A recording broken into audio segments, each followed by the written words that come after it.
What's up, Dave? How are you doing?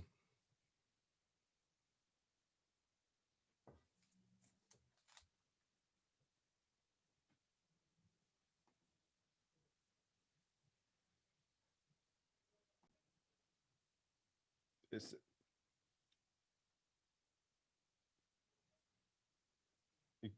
is good now?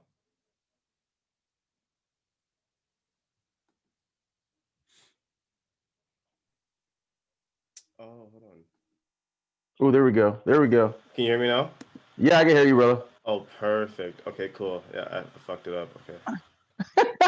What's going on, man? Okay. Not much. How about yourself? Oh man, just hanging out today. I had a day off, so I didn't do much. Oh, yes, sir. As you should. Kick the feet up a little bit. Did you watch football tonight? I saw a little bit. I wasn't. Honestly, for whatever reason, I started watching Kitchen Nightmares, and I just Okay. started. I just got lost in the sauce watching that. Okay, so Kitchen Nightmares. Is that like what is that, like a cooking show? Gordon Ramsay. You ever Oh heard of him? shit. Of course, of course. Yeah. That's like his one of his like Hell's Kitchen's his big show, and this was like his next one. Heard. But I'm sipping tonight. I'm sipping on some Jack, as you probably know. I see that. Look at that little decanter you got going on there. You Fancy, fancy. pinky up a little bit. I'm just. So explain to me what's the interview and everything. This is for your like web content or something. Yeah, so basically, so I was doing a podcasting, and then I was like, all right, cool. So like, I saw like I took the idea from like a lot of the stars and shit. Like basically, they can't go out, so they start interviewing folks, and I was like, it'll be dope for me to kind of like connect with folks that I've been missing, like you. I had a couple of my friends, and also people who are about their shit, but still, you know what I mean, we're close connected. So I mean, it was fun for me to tap back in. So it was like, fuck it, I'm gonna just see what everyone's doing. You know what I mean? And I thought it'd be a good idea. And plus, I know people want to see it, so it'll be fun. That's awesome. Cool, man. Yes, sir. Yes, sir. So for everybody who just tuning in, it's your boy Thirdchild with my opinion. I got Dave, one of my guys, one of the most nicest men I've ever met in my life. One of the best human beings ever. Shit. I met him when I was in Pennsylvania. And we're gonna get through that too. But basically, I'm gonna ask you a few questions. Basically, about where you're from, where you grew up at. And we're gonna go down that road. We're gonna keep it fun though. No worries. But before we get there, how you been, motherfucker? Oh my God, you look good. I see you. Oh shit, thanks. No, I've been good, man. It's been obviously it's been getting adjusted to that new normal, like Right, everybody. This year has been anything less than ideal. right, So we met. I was bartending at the neighborhood bar that you used to frequent. So obviously restaurants and bars have been decimated by this pandemic. So right. the one I'm at now that I'm a GM at is just trying to get by day, man. Did you say drunk GM? What's that? Did you Drunk say? GM? No, no, not drunk GM. I never drink on the job. You know me. Of course, of course, of course. No, I told you I'm the drunk GM. I was like, well, shit. Hey, no, but No, the place at GM now. Yeah. heard, No, heard. So, yeah. where are you at now? Um. So if you remember Bloomfield, there was a neighborhood bar called Tesaros. Okay. Very well known, very popular. They're actually it's my ex's family's restaurant. Oh shit. Okay. And so when I left Tipsey, where we know each other from, I tried buying that beer distributor that ended up falling through. Mm-hmm. So I took about 3 months off once that venture dried up, and one day my wife's aunt came calling, was like, hey, would you be interested to help me out? So I said, I got nothing going on right now. So yeah, I've been doing that ever since. Right, and honestly, bro, you're the guy for the job. I mean, anyone would be fucking lucky to have you for that shit. Literally, I don't care. Like, I remember, like, regardless of what was going on, you were always working. Like, it was like you were busting your ass behind the bar if you had a bartender night, or you would close the place down, make sure shit is stocked, go to the basement, get everything fucking, like, you were just always so damn proactive. And I think that's why you would be perfect for any job when it comes in that area for sure, and ownership I, as well. I appreciate that. I've always had a very simple mindset. You lead from the front, and it's like there's no job that's too important or too small where you can't, if you can't do it yourself, how can you ask someone else to do it? So 100%, and that's why people love you, because they like, if my manager is gonna work if not just as hard, but if not harder than me, then what the hell can I say? You know what I mean? Like, so like, Right. so Eliminates all excuses at that point. So, exactly. but it's a two-way street. You know, when you have a team like that, and as you know, when you're working with people, you know, you're only as good as Right. the rest of your teammates. You know, so 100%. that's the way. I mean, that's the way it works. You know, you're helping them as much as they're helping you, and together you get the job done. Yes, sir. I'm gonna put this down, mic down, so damn hard in my face. Oh, no worries. I just poured a beer, so I'm drinking two over here. Yes, sir. What are you drinking? So I don't know. I've been on that hard seltzer game lately, right? Okay. So normally I would be, but the place I went to, they didn't have what I usually drink. So for anyone who watches this podcast or views this, don't judge me for Bud Light. I'm drinking Bud Light Lime right now because they had Coronas without, but they didn't sell limes either. I was like, well, I don't know how you can drink a Corona without the lime, but right, exactly, 100%. So Bud Light Lime, there's a plug for you. Hey, you got it. No worries, no worries. We need all of that. Also, have you tried Truly's? Definitely. There some flavors are better than others for me. Okay. But they're at least drinkable. Like some of these new ones, I just tried a Coolers Light has a new seltzer out. Heard. Holy shit, is that garbage? Word. God, that stuff's horrible. Yeah. Right. I got you. I don't know how you can mess it up. It's soda water and flavor, you know? Right. Literally, so, that's what Jesse's been drinking. She's been drinking all those damn Trulies and shit, but they're expensive. Yeah. That's the other thing. You're not lying about that. It's crazy how expensive those are. I think she got a pack. I'm not sure how many comes in a pack, but she was paying $16 for a pack of it out here. So, what's her go-to? She drink White Claw or? Oh no, she drinks the Trulies. So is White Claw? Is that Truly? Gotcha. Okay, yeah. Okay, yeah. Yeah. Yeah, sure. They got like different flavors out. Then they just have like this. They have like actually a hard lemonade variety where they have like lemonade seltzer, raspberry lemonade seltzer, strawberry lemonade seltzer, and it is like they use that sugar substitute to keep the calories out. But it's so sweet, it's crazy. Unlike yourself, just drinking right on the ice there. Oh, you know you got to, because it always like spreads into my fucking nose all the fucking time. Like, so I got this big ass chunk, this big chunk of ice cube, and I'm just like, all right, fuck it, I gotta hold it. You know what I mean? Drink around the ice for sure. Yeah, I know Jack and Coke's your go-to, so yeah, I got you there. Sir. And as I gotten older and more familiar with it, is now Jack with a splash of Coke. I was like, less Coke, right? Yeah, you gotta watch those calorie intake. I hear you, bro. We're not getting any younger. You not at all. At least I'm not. No shit, bro. Listen, I literally when I moved here, I started doing like the splashes of it, and then I was like, all right, cool. All right. Then I started trying to just straight. And I was like, oh, man, I don't want to just do straight because then I'm going to get a fucking flask next. I'm going to have that, I'm just in my pocket, pull it out. You know what I mean? Like, so.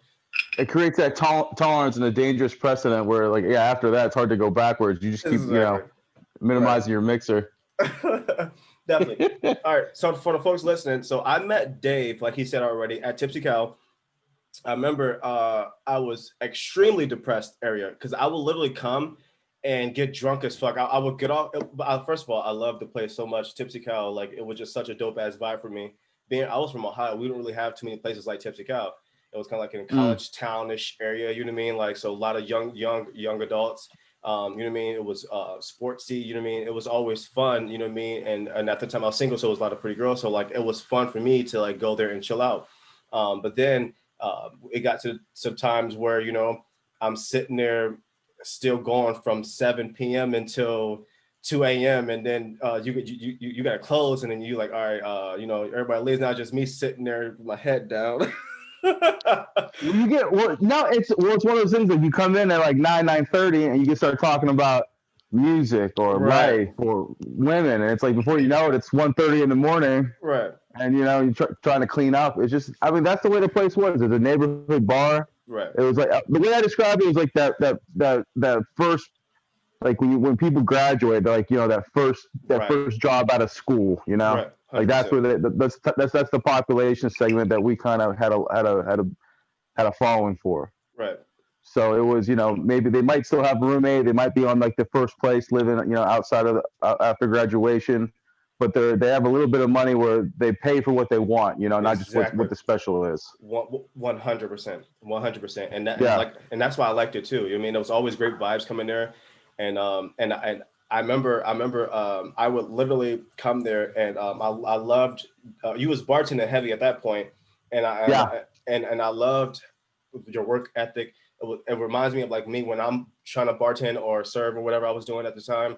And like I said, and so I didn't give a fuck. I didn't mind tipping you ridiculous. Like I was like, I remember you were like, listen, all right, you're okay, you're good. Like I'm like, listen, I just appreciate you so much. Here, take my money. Well, we definitely have similar personalities in that regard. It's very service oriented. Yes, sir. Where we can blend in and out of depending on who we're talking to. Almost like, you know, I always call myself like a social chameleon. I see you in that same light where it's regardless of who the audience is, we can find something of common, either conversationally to talk to, right, or, you can kind of read a situation. Sometimes people don't want to be talked to. They just want to come, have a drink, watch the game, and just be left alone. It's all about reading the vibe and, anticipating need at that point. Right. No worries. And like I said, and I 100% agree with that. And that's why I've grown such a respect for you. I never forget the one time where I want to get to these questions, but so we have so much to fucking talk about. We haven't seen each other in so long. Sure. Yeah, right. I just never forget the one time where it was me, you, and it was I think it was Wesley. Okay. And then it was another black dude, big black dude, cool as shit. I can't think of his name, but he came through late nights, and he was cool as shit. And we all sat there and we did a R&B trivia. No, it was probably Big Mike, not Wesley, but Big Mike. Yeah. All right, okay. So then it was just like going around in a circle, playing random songs off my Spotify or or whatever, and seeing who could we stump, each other. So that was, that we did it. That used to be like a Monday or like a slow Tuesday or something. You know what I mean? Where always had fun with that. Always have fun with it. I never forget when I impressed you guys. That was like my moment. I remember you because you guys are a couple years older than me, and you guys and I was keeping up with you guys, and I remember you played a song by Johnny Gill, and you were like, you're never gonna get this, and you started playing it. And I was like, listen, I don't know what the name of the song is, but I know this is Johnny Gill. And you gave me so much brownie points for that. And I was like, we got it.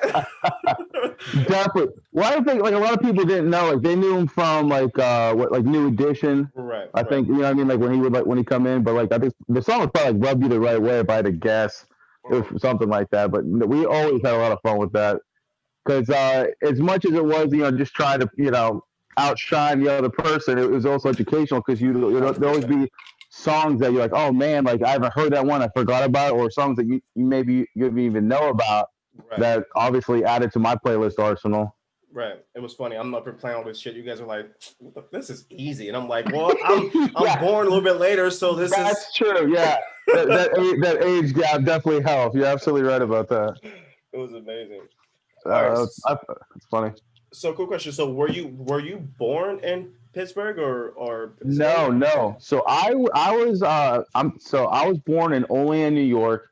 Okay. I was adopted at 4 months of age, and I was living in a small town in Warren County called Sheffield. Okay. It's right in the heart of Allegheny National Forest. Both my parents were teachers. That's where they were teaching in a school district there.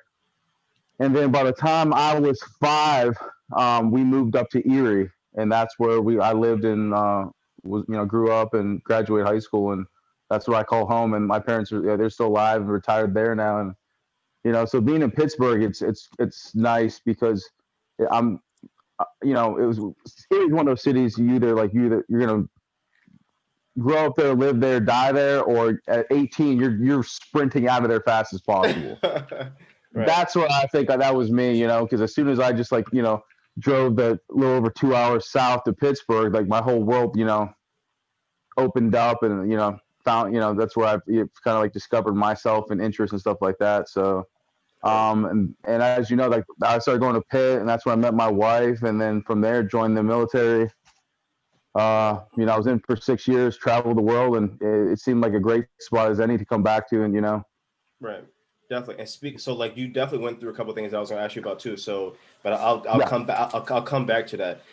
Okay. But on the front part, when you came to Pittsburgh, I mean, did you come there for a reason? Were you going there for sports? Like, was there anything that like that you were trying to do before you got into like the the service industry, as far as like the obviously bartending and ownership and stuff like that?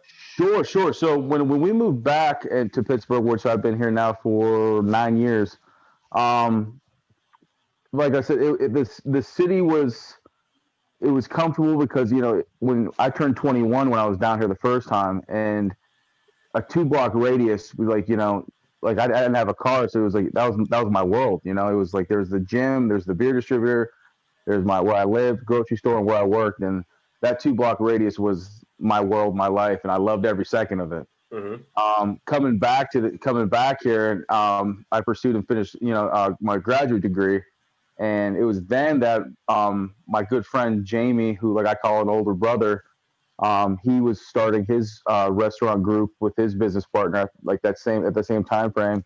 And as working in the service industry, it's hard to find people you can trust. It's I think it's easy to find anyone to get. You can train them to bartend, you can train them to serve.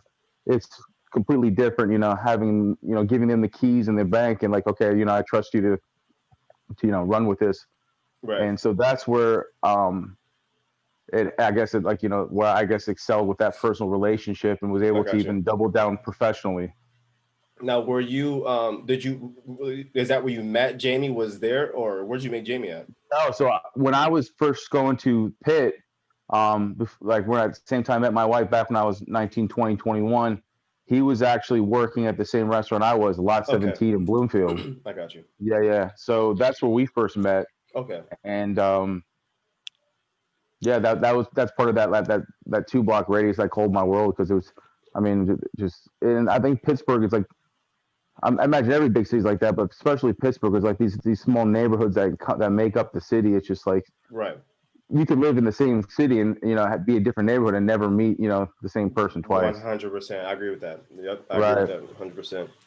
And so I'm glad we were talking about this because this is the first time I found out. I didn't know that Jamie wasn't like your actual real brother. I thought like you guys were like blood brothers, or when you mentioned No. adopted, I figured you guys were adopted brothers. But yeah. So because of his personal history and his family life, and same with mine, like I have an older adopted brother that really have no relationship to this day with. Hmm. It's just one of those things. Is like calling someone your friend or best friend. It really doesn't encompass how much like they mean to you, and vice versa. Right. I agree with So that. it was something that even like as we would go out and be drinking till 2 or after hours, it just got more and more comfortable. Just easier saying, yeah, that's my brother, and just 100%. pe- people never question it. So you just became known as Dave's brother or Jamie's brother, Right. and 100%. you right. So that's how that all started.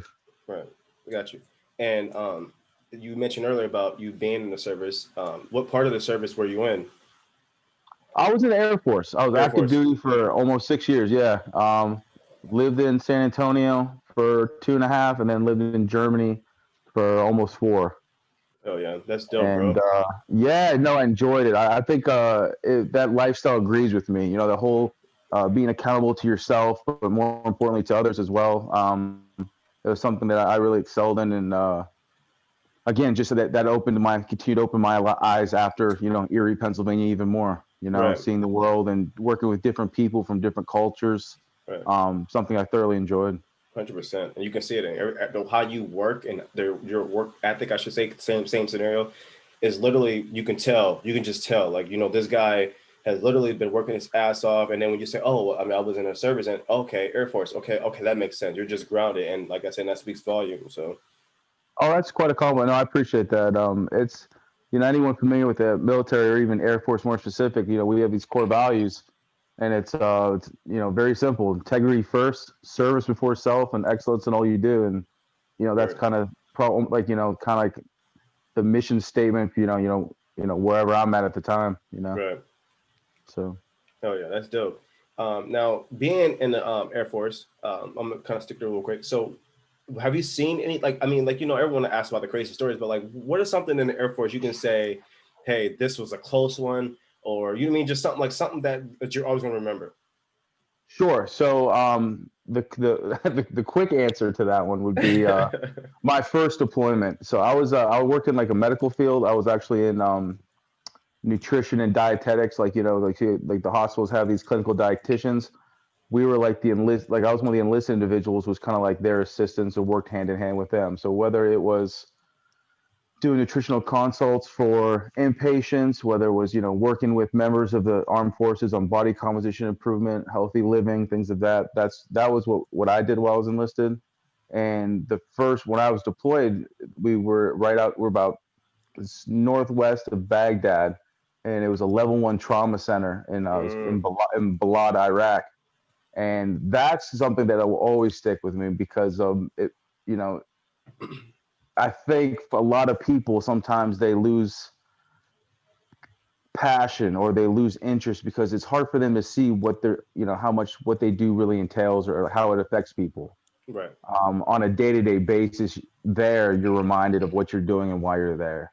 Right. And it's easy to to put in 12, 14, 16-hour days, because what you're doing makes such a big difference, because you see it. It's like, I mean, the results right there in your hand. Right. And that's something I always enjoyed. It was always the pinnacle of being a team.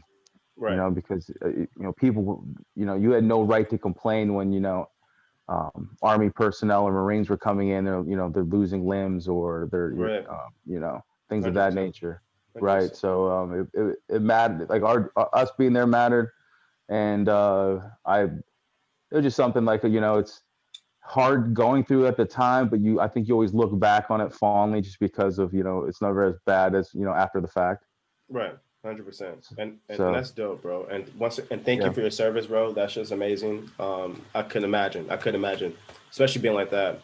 I'm afraid. Okay, I flew a couple times, but I'm afraid. Like, you was in the Air Force, you're just shooting up in jets, like all types. It's like, I don't know if well, definitely pilots are, but like when you're enlisted and you're like I said, I was a medic. Like it was driving to work, to the hospital every day. Like that was life. Okay, I got you. Yeah. Right. But no, it's like it's. I appreciate it. No, thank you for the support. I think it's not embarrassing, but it's like you realize people gave so much more than yourself. It's nice to hear those things, and people will say thank you, but it's so much more. So many more others deserve it more than me. No, I got you, but but you still took that step, and you still gave your life 6 years. And that's more than a lot of people can say. Some people just get enlisted and then they don't even leave the damn country. So I'm not even ragging on them. I'm just saying the fact that you have been in and you went level 1, like you said. So especially Baghdad. So like I said, I just think that's admirable. And I just, like, something you shouldn't short. You know what I mean? Like, you put that time. Oh yeah, in, no, so. definitely. I definitely don't. It's just I understand. it almost seems like a different world. It felt like it was so many years ago, even now. But yeah, Right. It's like different. I look at the pictures and you see like just like what we're doing right now, catching up and reintegrating into each other's lives, and do that with people you served with. It's hard to describe. It's like I feel like it's to describe to someone who wasn't there is difficult enough. Right. But it's like it's always was like time stood still every time you're on deployment, or downrange, or whatever. But life went on for everyone else after. Oh yeah, bro. I don't know if I'm accurately. No, that makes sense, and I'm with you 100%, and that makes sense. Folks who's hearing this, they're gonna love it. So you show your damn respect today, folks, because this man has put his time in, respectively, and I appreciate you, bro. That's all. Appreciate it. So I'm gonna talk next about your Raiders. Your Raiders. Oh God. So, no. But hey, you guys beat the Chiefs. You guys beat the Chiefs, and they're the big dogs. So I don't give a fuck if anybody when the Chiefs win the championship this year.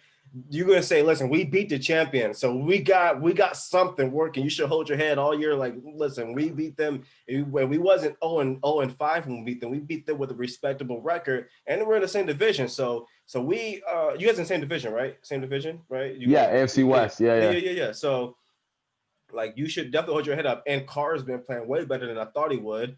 And then you got Josh Jacobs. I'm not sure how he's been doing the last couple of games, but I know he's a fucking dog. You got Waller as a tight end who's always going to be, you know what I mean? Like, listen, All right, so let me educate your viewers real quickly, briefly here. Please, So please, I am please. a Raiders fan through and through.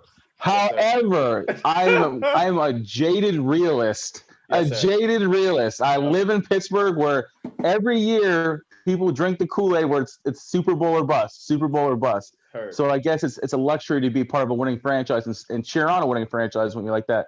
Yes, But when sir. you're a Raiders fan, at least for when I've been alive, Right. it is measured success to keep yourself grounded, Okay. because great, yeah, we beat Kansas City.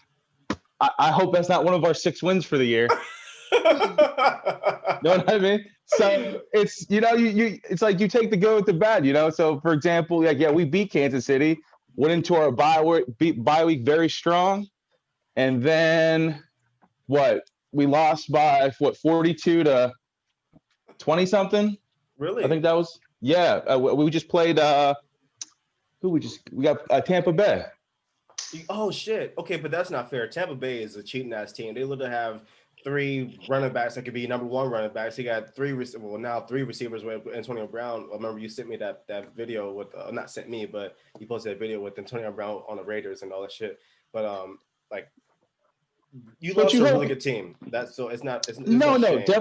definitely talent wise they're good. But you expect to do a little bit better, especially coming off that bye week, like I said. Right. Now, what hurt us is, if you saw the news reports, our starting right tackle, Trent Brown, who he's paying a boatload of money to, Right. was tested positive for COVID. Okay. So he went on the list, and when they started doing the contact tracing, it was revealed that he was hanging out with all the offensive linemen and our starting strong safety. Wait, so they all was out of the game?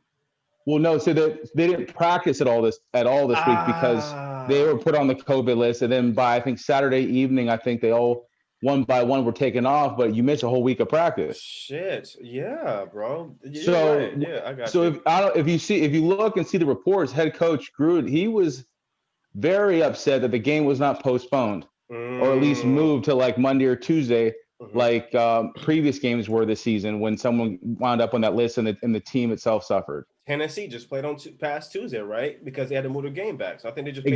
Exactly right.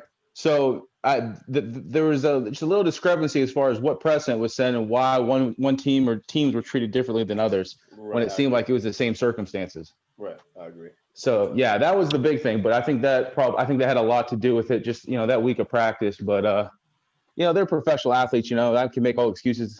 You still got to show up on Sunday regardless. Yes, sir. I agree. I agree. So what do you see your Raiders doing this year? What do you think? Man, I I said, know. go ahead. No, I was gonna say I know that you are trying to be conservative as shit. You don't want to put anything on it. But if you just had to say, hey, my least expectations, this is what I think is going to happen. All right. If Lamar, if the Raiders go 8-8, I think Vegas should hold a parade. That's how I see it. It's all about baby steps and continuity, and doing better than you were the year before. So Got I you, think man. last year, I think we might have been 6-10, 7-9. Yeah. I think 8-8's realistic, maybe 9-7. It's hard to do in the division, because there's really no slouches At all. with Denver, Kansas City, and the Los Angeles Chargers. Chargers, right? As about to say, I think you're Chargers. Yeah, not at all. There's no side, and you got Justin Hubbard, is that the name? Hubbard or whatever. Yeah, from Herbert. the rookie from Oregon. Yeah, Yeah, he's balling out already. It's crazy. yeah. So and they're coming too. So okay, I got you, and which is extremely fair. You sound like me. I'm a fucking Browns fan, so I'm trying to be conservative as shit. You and my pops. Yeah, my pops is a Browns fan too. And it's the It's worst, not. It's bro. not. It's not an easy life. At It's all. not. So I hear you. I understand. At least you Yeah. got Gruden. You got you got some type of firepower. We got with a fake ass Baker Mayfield. Like, and, oh my God, we got. Well, my condolences, because I don't know if you saw, but they got the reports back on OBJ's knee. He's out for the rest of the year now. Yeah, and look So at that. to you and your viewers, I apologize. There's Browns fans out there. I know he's on one of my fantasy teams, and But yeah, that hurts. to be honest, he's more like a decoy because he hasn't really been that Odell that you expect him to be. So like he's still Odell, and I think if and when he does go to a different team, he's gonna fucking ball the hell out. His talent is still there. but he just like for Right. some reason we don't have the Aaron Rodgers, we don't have that quarterback that's gonna put that ball in that area for him to just use his talent. You know what I mean? Like, Right. and I think that's what we're feeling at right now. So we can say whatever we want. We can get Well, all the deep. I'm sorry. Go ahead. no, I was gonna say I'm definitely not a big Mayfield fan, but Right. I think his biggest knock on him right now is he just starts so horribly. You know, he always puts a team behind early because he just Right. has these cold opening drives. Right. You look at his second half numbers; they're a lot better. Something you can actually Right. build a team with. Right. You should expect him to play with that same standard 4 quarters of the game, not just Right. two. So you know what I think should happen then? If that's the case, then run the fucking ball. Run the ball in the first half and throw it in the second half. If that's what you're gonna do, just be a second half player. Then run that damn ball. You got two dope. I'm not right now. The main Hunt. I'm sorry. The main guy. Oh my god. Mixon No, or no. Chubb, Nick Big Chubb. Yeah, Chubb. Yeah, he went to. He was. I think he was in right. Georgia. I'm pretty like. So for him to. Yeah, So for him to leave, get hurt, knock on wood. Hopefully he comes back healthy as hell. We still had Kareem Hunt back there. He played extremely well. He's been playing well. And to have Jarvis, OBJ, you got two dope ass tight Jarvis ends. Landry. Yeah. So we got Oh, Jarvis on paper, Cleveland is one of the most talented teams. I'm like, are Like you you kidding said, me? when you have Like Landry in the slot, OBJ on the outside, you got David Njoku, you got the Austin Hooper, Hooper the just free came from agent tight end from Atlanta. Yes. They paid him There's money. there's a lot to like about that team. You Right. figure they're winning by 3 touchdowns. I don't know what's going on, but at least they're doing better with Stefanski, the head coach Right. from the Minnesota, than They they have were with to. the other guy. Yeah. And put it like this, the reason why I say this is because if you listen to like, okay, put it like this. All right, fine, Baker. If you're only going to be a second half quarterback, bro, then you're going to just sit your ass on the bench because the way I look at it like this, we got the guy Fitzpatrick from Miami. He plays like a starter, but then he also have half the year when he plays like a bench player. So that's why he's just got replaced by a rookie right now because even though he played good for 6 games, they're looking at him like, bro, you've been on 10 teams already for a reason. So Right. all I'm saying is this is like Baker's last chance, I feel like, to do something. Well, we don't know the reason why it takes him so long. I don't know if it takes him 2 quarters to get his feet under him to feel comfortable in the pocket and to make accurate throws, or is it just the pressure he puts on himself after being down or not playing very well in the first half, where he actually makes the adjustments and shows out the second half. So it And you're could be right. maybe a little of both. It could be one or the other, but it's when you're paying a quarterback that much and you see him in 4 commercials between timeouts, you expect him to show up first and second quarter and not just the second half. And that's the issue. So it's kind of like when Dak last year with the Cowboys. Like, Dak, Zeke numbers dropped because they're spending half the time throwing the football to get back into the game because you can't run the ball anymore. So Zeke got 12 carries, and everybody's talking shit about Zeke. Oh, yeah, Zeke got 12 carries for only 58, 60 yards. All right, motherfucker, but if you do the math, that's not terrible of running them too. If you get that man 20 to 22 carries a game, then you'll see his value. So and that's right now we're playing a lot of catch-up ball, and it's Cleveland. Either we're gonna whoop your ass or we're gonna get our ass whooped. There's no middle ground besides against Cincy this past week. There's no middle ground to where we're gonna get some close ass game. We're whooping people's ass or they're whooping our ass, and that's just what it is right now. Like, we got our ass whooped by Baltimore and by who was the other team? That was a good team. Steelers beat the shit out of us. It wasn't even close. And Baltimore. Yeah, Those are two divisional teams. So no one's taking us serious right now. We lost to 2 top teams in the division by an ass whooping. So I don't care what else we have done. Well, at this point, the quarterback runs out of excuses because when the running game is going strong, it could be your best friend, right? Right. It's nice to have that run play action off it. Like I said, they have a number of weapons, so I don't know what the disconnect is. Again, it is the first year in this offense, so maybe it takes a little bit of while to get used to the philosophy and whatnot. As a Cleveland fan, we're tired of hearing next year. I hear you. No, I hear you. But you definitely need like a 10-year, plan. Like, I guess, like, I don't know if it's good. We'll see if it helps the Raiders, but there's something to be said about continuity and, at least having the same offensive and defensive schemes going in and year out to kind of build around than just trying to learn a whole new offense and have a new head coach, Right. You know what you just said a though? year for your first 3 years. That was the stability. Meaning Gruden got 10 years. He knows he got that 10 years. He knows he got those millions. He can literally say, all right, let me go to work. In Cleveland, they're like, we don't know who's going to be here tomorrow. We're going to fire. They don't know. So Right. I like your future way better than I Yeah. like my future. Like you're going like I know you're skeptical. Yeah. I was going to say, but you're going to get a championship, bro. You're going to get a championship. I promise you that. But I will bet you any money. Again, I think it. I hope we'll see, right? But I think at that point it limits the opportunity to sit there and make excuses. Right. 100%. Unlike I know we've been sitting there pointing the finger at Mayfield for the last 10 minutes, but the fact is he's had a different head coach every single year of the 3 years he's been in the league. He's been getting these motherfuckers fired. If he I think Freddie Kitchens was given the job because of him, and that only lasted 1 year. Yes. So that can't be easy. Right. You feel bad. It's almost like you see these quarterbacks, and are they really that trash, or is it they're just a product of the environment? The first one that comes to mind is Josh Rosen, drafted top 10 Arizona Cardinals. All of a sudden, new head coach, new offensive philosophy. He shipped out, traded to Miami. They're garbage. They let him go. I don't even know where he's at now, but it's like, how much was it his fault? Is it just like not the right situation? Well, see, put it like this. So here's I could put it like this. All right, so we saw. It's turning like an NFL podcast right now too. I know, right? I know. I'm trying to get back to it, but you're right. So it's kind of like with Kyler Murray. So he was a baller regardless. He had a shitty ass team. But you knew when you saw that kid play, you knew he got something.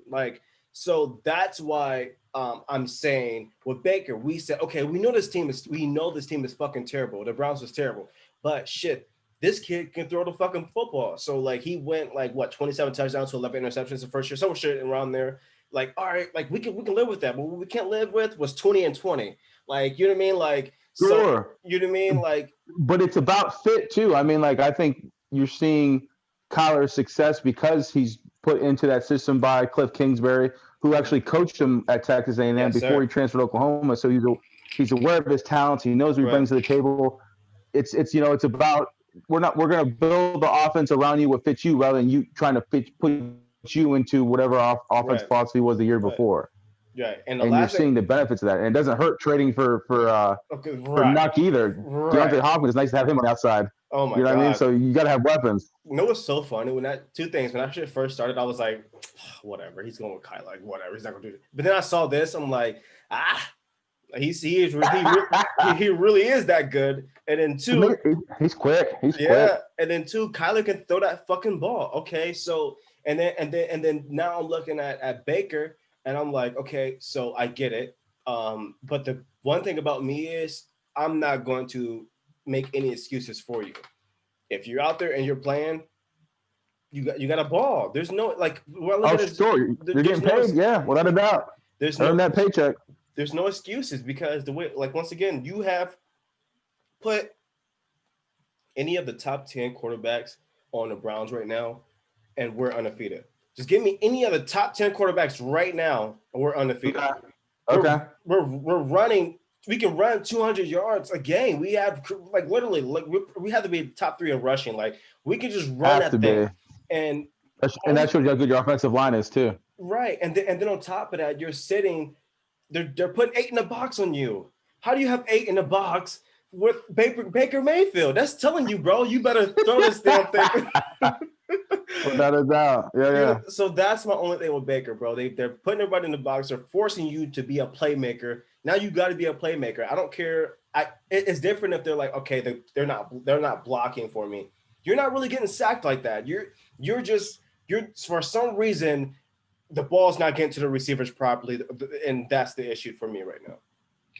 And you would think being a quarterback and being the first player taken in the draft with his year that it would be the opposite. You figure the passing lanes would be opening, which would be opening up the run game. In fact it's it's the exact opposite. Right. I was telling someone, and it's like, we didn't draft a quarterback first overall. I would assume you wouldn't draft the quarterback first overall to have that philosophy. Right. someone put up a thing where they said Big Ben or Baker Mayfield. I was like, are you kidding me? What the fuck is this? Really? Big Ben or Baker Mayfield? Now, I know Ben threw 3 interceptions this past week. I get it. But Right. Ben can literally put that. But Ben is playing with me, you, and Wesley. And like his receiver group is like a bunch of rookies like who got to make a name for themselves. Like and Well, that question needs more parameters, needs more context. So is it like, are you picking one quarterback? Is it just for one game, for one season? Right. You know, obviously, if you're building a team, you'd go Baker because obviously he's only exactly right. But for a season, I don't know how you couldn't take Roethlisberger. It's not even close. I mean, he makes everybody better. Like Ben throws you open. That's the difference. I was learning that. Like when your quarterback can throw you open, he's gonna be great. Baker's not throwing nobody open, bro. Well, they're doing something right because aren't they? I'm sorry, I missed that. Still? I'm sorry, I missed that. It kind of went out real quick. I'm sorry. Did you? I said they must. I said Roethlisberger must be doing something right because they're only one of two teams still undefeated, right? No. That's what I'm saying. I'm saying Ben is doing great because he can throw people. Yeah, right. I agree with you. Yeah, definitely.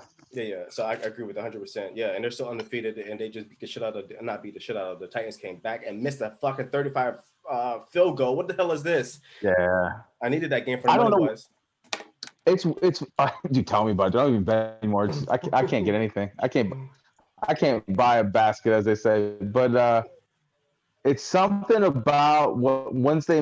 I don't know what it is in recent memory. I don't remember field goal kickers being this putrid. You know what it is? Hold on 1 second. Hopefully, as I cut out, I'm gonna do something real quick. I'm gonna try to update it because it's making you pause on my screen really quick. Hold on. All right, ladies and gentlemen, this is why you need to tune in and give support to your man so he can afford to pay his utilities and have a proper internet connection. Can you hear me? Yeah, I can hear you. Yeah. All right, cool. All right, hold on, let's see something. That's fucking funny. Shit. All right, can you hear me now? Yeah, I can hear you. Okay, all right, cool. No, cool. Yes. So back where we leave off on. We were talking about how that Titans field goal kicker could miss that field goal. Oh my God! I just brought up this simple observation where it's like I don't remember field goal kickers being this putrid, like all over the league. Like that's all you're seeing is just like missed field goals, like chip shots left and right. I don't know what happened or with the construction of these new stadiums or whatever, but they're missing everything. You know what my guess would be? It's because they pushed it back, so it makes the field goal a little bit harder. Right, for extra points, definitely. But you're saying in general? In general, yeah, it just seems like, or maybe I'm just paying more attention as I get older. But it's like, oh my goodness, it just seems like it's more the norm to go barely above 500% for making field goals these days. That's crazy. You're getting asked. That's what it is. They're getting asked, and I don't understand it because you're right. Like, yeah. I literally looked at Jesse. I was like, bro, if they missed this damn field goal, that's crazy. It's 35 yards away. And that's why that kicker was brought to Tennessee in the first place. That's Gostkowski from New England. Like, I mean, how good was he for all those years with the Patriots? What, he moved to a new city, now he's trash?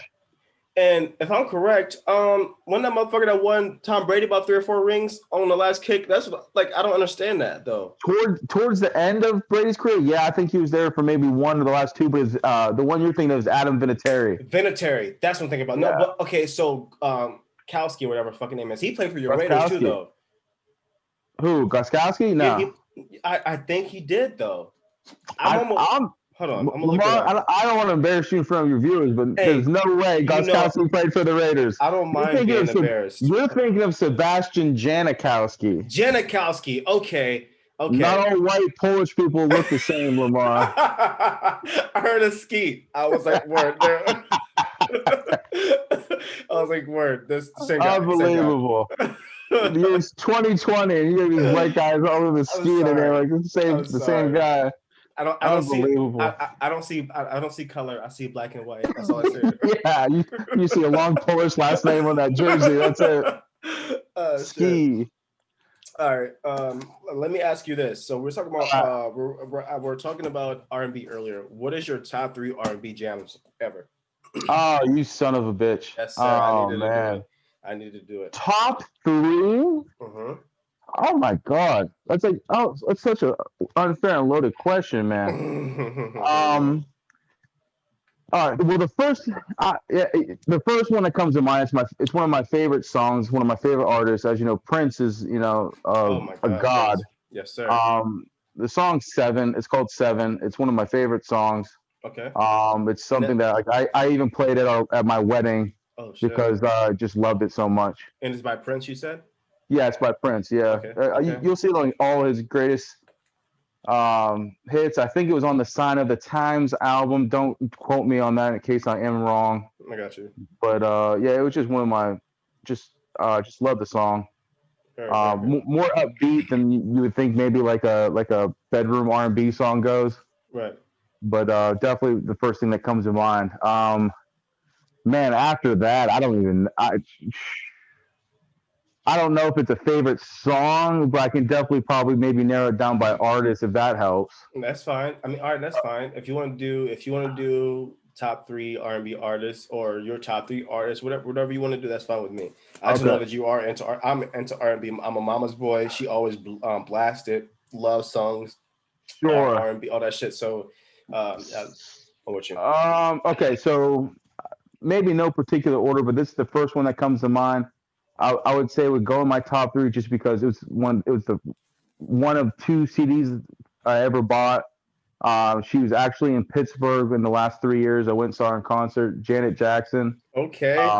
The album Janet, I think, was like how I discovered women.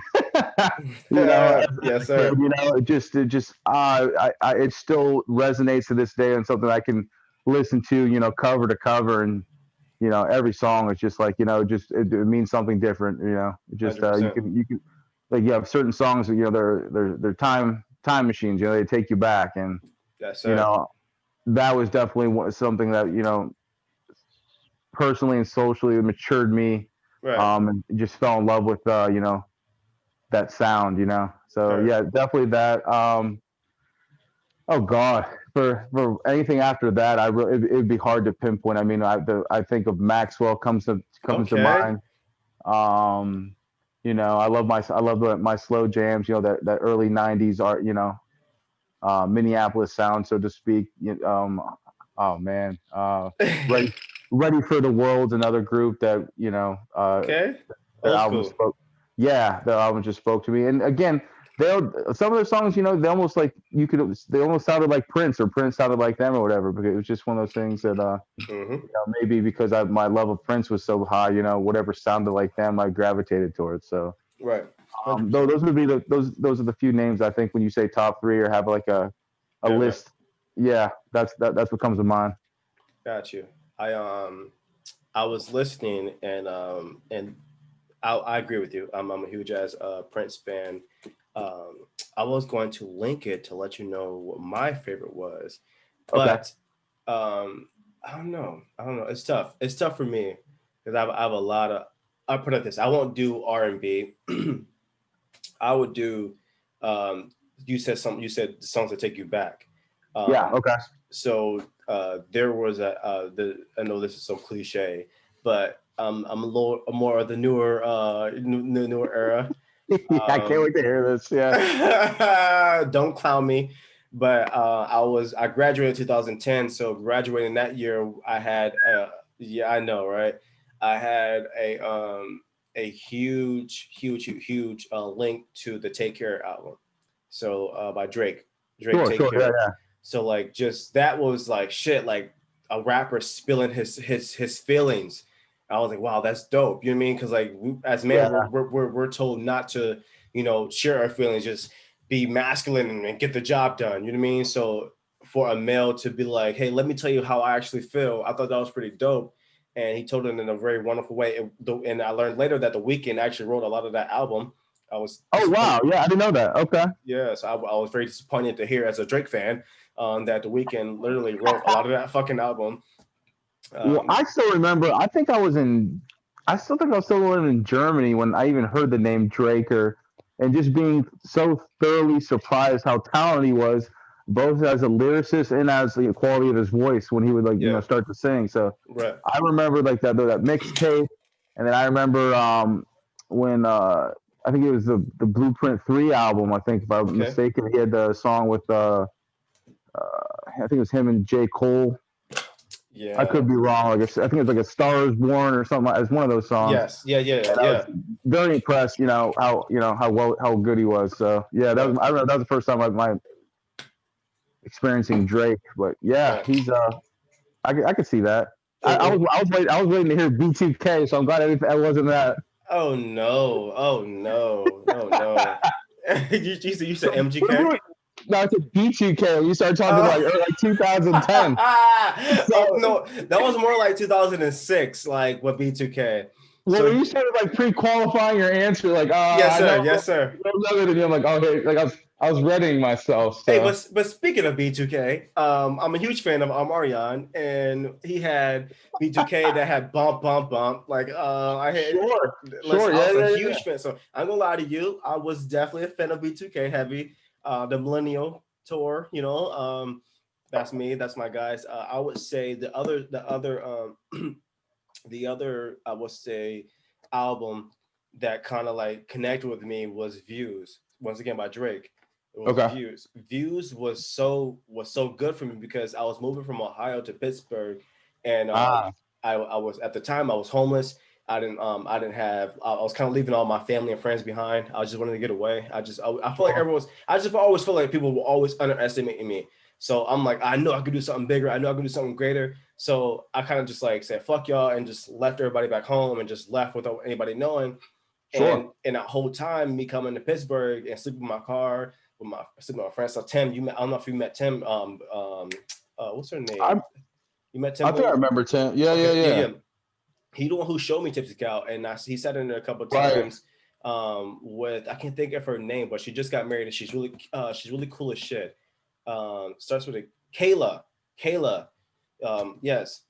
Oh, you Uh, mean Kayla? Like our friend yeah. Kayla. Oh Yes. yeah, yeah. She Yeah. just got married. Yeah, she's back in Pittsburgh, Yeah. and she just got married again. And yeah, they just bought a house, and yeah, she's Right. happy.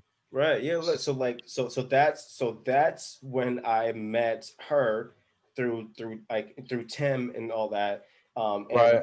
and that's vibe reminds me of the whole Views because me being in a funk, you know what I mean, just getting to Pittsburgh, not knowing anybody, you know what I mean, like and listen to that album was reminding me of driving across that bridge, you know what I mean. So like think about memories and like growth, like that was a time. So even when I would leave your place, you know what I mean, you know, Here's the question for you. yes, sir. Um, so was it the music that it paralleled what you were going through, or was it just what was you were listening to during that time that left such an impression? No, it was parallel. Okay. Yeah, like the stuff he was talking about, like I can easily link to. Um, it was almost like, damn, this motherfucker is watching me through the window. Like it was almost, Right. I connect so fucking well with it, and that's what reminds Pittsburgh. Pittsburgh literally, I'm telling you, Pittsburgh turned me into a man. It went from I'm this young kid. I'm still trying to figure out what the fuck I'm supposed to be doing. I was 23 at the time. Like you're trying to find something better in life, and Pittsburgh did that for me. I made the most money I ever made in Pittsburgh. I got on the radio for the first time in Pittsburgh. I Pittsburgh showed me, okay, Garland, you can really do this. So then Right. have a great friends like yourself, just everything. It just gave me that momentum, the empowerment that I needed, and to take the next step to where I'm at right now to being in LA. Sure, sure. Yeah, yeah. So that's why those two albums I can play Take Care and Views, and they can literally take me each song could take me to a certain area where I'm like, shit, I remember when I first heard this song. I remember blah blah blah blah blah blah blah blah. So 100%. Isn't that amazing? I mean, you can put a song on and almost, Yeah. smell, the apartment you're living in or the pet you had at the time or, Yep. the candle that your favorite or that the girlfriend at the time used to burn, when she come over. It's Yes, amazing sir. how music can do that for you. Right.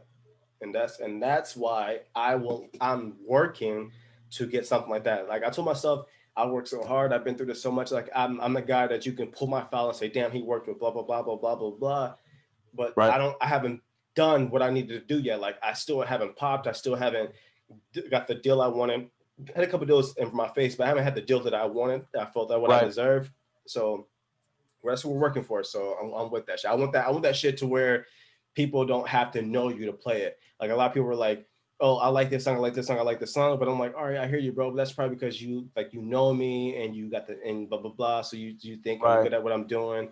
But I want that shit to where, like, put it this, and I'm very honest. So, Mhm. for instance, Jessie, she would literally she'll play these fucking songs, and I'm like, but she's not blasting my shit in a car. So, but not that I want her to blast it. It would just Sure. it's just the fact that like when my shit does do what it does, you better not be playing my shit. I told her that. Well, we'll take this as a vote of confidence. I've said it before. You know, you have fans all over the country cheering you on. Know that from Cleveland, you know, people that you know Right.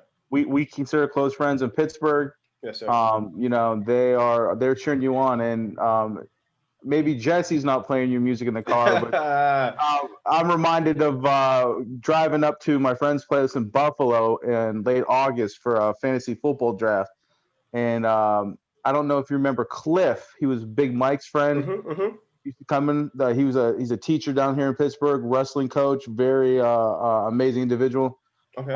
But I played him La La for him while Mm. we're going up there, and he's like, who's this? I was like, you don't remember Lamar used to come in all the time? And he's like, he was very impressed, very surprised, and you have another follower on Spotify I because appreciate you. I because appreciate of you. you because your music does. I mean, it is quality. I wouldn't just play just because I mean, if you're singing at my bar and you came in, of course I'd play it to be a Right. friend and I got you. Yes, sir. But when you're not even in the picture and I'm driving, 3.5 hours of Buffalo, bumping your music, I mean, it says something. Yes, sir. I So appreciate you. you should be proud of yourself. I appreciate you, and I know you're not a slouch when it comes to music, so that does mean a lot to me. So I appreciate you. Oh, Um, yes, sir. and I guess that's why it's so frustrating as an artist and me trying to like get that name out there. I don't want to. Like, I'm one of the people who I don't like showing too much of the world what I'm doing, and I don't like kissing ass. I don't like to.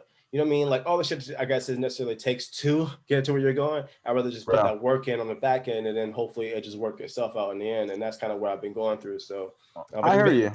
I think sometimes when you get ahead of yourself, you can almost kind of jinx yourself, yes, sir. especially if you start believing your own hype necessarily. I know you're not that type of person, but Mm-hmm. it's very easy to do when Mm-hmm. you start listening to yourself on the radio. It's kind of hard not to get lost in the sauce at that point. Right. And this has been like even though like this coronavirus took over this year, and it went from me, like I said, being in Ohio, not like and me like so fast start getting that shot and then not having the management, so I kind of fell back, going to Hmm. Pittsburgh, growing, and then coming out to LA using all those tools that I learned. And Hmm. it honestly it's been so amazing. I've been here since 2018 of June, and apart from this year, even this year's been fucking amazing on a slow, which is crazy. But like Yeah. the last 2 years, so 2020, so I can't even count this year. So like if I went to June of 2018 to June of 2019, then you take out so a year and a half. I can't. It's been so amazing. I'm like when I was in Pittsburgh, no one wanted to fuck with me. Like I had good Right. music, I got on the radio, but it's like no one wanted to. Man, are you can now I can do my own shows downtown. Kind of promoters hitting me up. Fucking the game got me on this mixtape. It's just so much more shit. That is just like it's just crazy, bro. Well, definitely. I wouldn't. That's not necessarily a knock against you. I mean, for those who are familiar with the city of Pittsburgh, while we do have a hip hop radio station, it's not really a big hip hop scene though here. At least in my Mm, opinion. I mean, mm-hmm. I don't know of a lot of places that are doing live music or live shows of local talent necessarily. I agree. And if they are doing them, I mean, for someone that lives in the city and not know about it, I mean, that speaks to the marketing and promotion. Exactly. I agree. So yeah, I would. It's just I think the you going out to LA was the best thing and the ballsiest thing you could have done, and Yes, it's sir. I'm so thankful it's working out, and you know uh, I still keep in touch with Chelsea from Tipsey. Um, Okay. Word. Okay. Shout out to Boo. So we always make it a Hey. point when your name comes up. doing Moist Mondays. You know, we definitely we enjoy it. Yeah. Listen, it's crazy. If you came out here, I'm telling you, Dave. I'm, well, now that I'm single, I think there's more incentive to Okay, definitely. yes, sir, which is very fair. Like, but honestly, bro, it's coming to the point to where, you mean like I am in a relationship, so I'm like, I try to be careful on everything I am doing, but it's nothing for me to hit someone up like, hey, I'm going to shoot a video, let me fly you here, blah blah blah, and or hey, I'm throwing a show downtown, and next thing you know, Hmm. you got fucking, I'm showing up with 10 to 20 women, Yeah. and I don't show any males. It's just me and women. So my goal, that's the thing I do. So, but then it turned to a point to where I my girl, she'll have her friends come. Sure. I'll find some friends. You mean from our job. Then I'll from like online. You mean like, and you just mix that the models who's been in my videos, and then they all come out, bro. Now you got fucking 5 to 8 to 10 girls all up front twerking for this twerk contest at the end, and the money's coming out of my pocket. You know what I mean? Like, and then from doing that to now I'm getting booked to host events. Now I'm throwing my own events. It was Eh, almost to a point to where I'm doing 3 shows downtown LA almost every fucking weekend. And then now I walk to a place, bro, they either gonna play my song, say, "Oh, Thirdchild's in the building," or there's no lines. So when Dave come to LA, there's no lines for you, sir. Like, we're gonna have some I fun. appreciate that. It's a great way it sounds to spend a Monday, so that's what I'm excited about. Yes, Yes, sir. Monday, Thursday, Friday, Saturday, and Sunday. That's how much live Ellie is. Thursday, Friday, Saturday, and Sunday, and Monday. You're gonna have I some. was just joking about the mic 'cause I remember you used to do like those specials. So Oh, for yeah, sure. Oh, for sure. And because that was my bread and butter. The Moist Mondays is my bread and butter. oh, whoever came up with that name, genius, pure Yeah, genius. yeah. Oh, This guy named DJ Moist. So he's from Cleveland. Yeah, okay, gotcha. Yeah, yeah. yeah. He didn't know Well, me. that's awesome, man. Yes, sir. So it's been amazing for me. We're gonna keep it about you. My next thing I want to talk about was Tipsy Cow. So Hmm. if you don't mind, I would like to know kind of like what was the rise and the fall of Tipsy Cow? Oh God. Okay, sure. The rise of Tipsy was it's a neighborhood bar first and foremost. So while it is in one of the neighborhoods where there's a lot of undergrad students living in, like I said, like a lot of our regulars were, a little bit older. They still live, like I said, still live in the neighborhoods, whether from recent graduation or maybe they just they like the area. Yeah, It was really easy to it was close to the bus line, one of the main arteries, in the neighborhood. So it's really easy to get to. The staff that we had in place always made you feel, um, regardless if you were young, old, black, white, whatever. It's really easy them to make you feel at ease and make you feel like you as the customer mattered. That was 100%. something that was the one of the biggest positives I could say. Um, And not to cut you you off, know, I've never seen no type of racism. And Tipsy Cow in that area was one of the first places I can say I have never. I was there for like 3 years of straight, almost every other day. I was there. right. Never And seen if you anything. And if you remember, the street that it was on Ellsworth Avenue, people familiar with the city, Yes, sir. it is, and I'm not. This isn't derogatory. This is a matter of fact statement. It is the gayest street in the city. Yes, sir. That's Yes. that is a statement. I'm not, and so with that, you're a little bit more liberal, a little bit more progressive, Yes, sir. a little bit more welcoming, and just based on like the neighborhood, the bars within the 2 blocks that we operated on. Yes, sir. So But I yeah, think you had a gay bar that's right across the street, right? right across the street. I mean, Right. technically Harris right next to us was, there's 2 of the owners are gay down the street, Or, 5801. So right, for sure. Right. it was one of those things where, racism and homophobia was not tolerated, 100%. I agree. and so it made, like, again, that was a benefit to the restaurant, not a deterrent. So Hmm. but something I think we kind of touched on earlier, and there was a skill that a lot of the full-time staff that worked there had, was we realized that there's it's a heavy saturated market as far as the restaurant industry in Pittsburgh, and there's a host of places that you could go yourself and get a Jack and Coke. Right. You know, so what sets yourself apart from others? You know, what you strive to ensure that, you know, where people spend their hard-earned money is a quality product at a, you know, an experience worth coming back for. And I think Right. that's something that our hallmark and what gave us our, you know, our best years there. Right. Now the downfall, Yes, sir. like with anything, I think you kind of, sometimes people, you get used to, you laziness, you rest on your laurels, folks, Mm, laurels, so to speak, you know, gotcha. where it's, you stop trying to, you know, reinvent yourself or you do something different. I would say for Tipsy, not to talk, you know, throw shade at the ownership, 100%. but they were comfortable with, you know, um, whatever worked last month, that's what we'll do next month. And, Mm, you know, this is, you know, the restaurant industry, you gotta make it innovative. fun for the staff and fun for the customers, you know. So you're always trying to find new ways to do that. Right. Um, as you know, as we continued in operation there, I think it was less inclined and less, you know, uh, motivated to, you know, to push the envelope and try new things that worked. And I I think got after you. that, you know, people are just, they start going to whether, you know, whatever the new spot is on the block or. Oh shit. So what you're saying is so like it kind of was there was a decline, you're saying. Without a doubt, yeah, the numbers were definitely declining by the time majority of the staff and myself left what early of Oh last wow. year. Okay. Yeah, yeah. That was evident. I mean, Mm, it's to the point where you know, the specials that, you know, Tipsy was known for. I mean, I don't know if you never made it because you were always working, but if you remember our happy hour, it was half off all drinks in the bar. You know, wow. it didn't matter if you're getting a shot of Jameson or a Long Island from 5 to 7, or I think we changed it the one time from 4:30 to 6:30. It was, you know, 50% off. Wow. So that place used to get packed because of the specials, and then like, we'd make it up, you know, on our food sales. Right. It got to the point where ownership didn't feel comfortable doing it anymore. We changed the specials, and sure enough, you know, we lost a number of customers with it. Mm, that's tough. Yeah, That's good. So like so I'm like I said, I'm close to a couple of folks that was from the place as well. When yeah. did you guys decide to change the name and go the separate ways with that?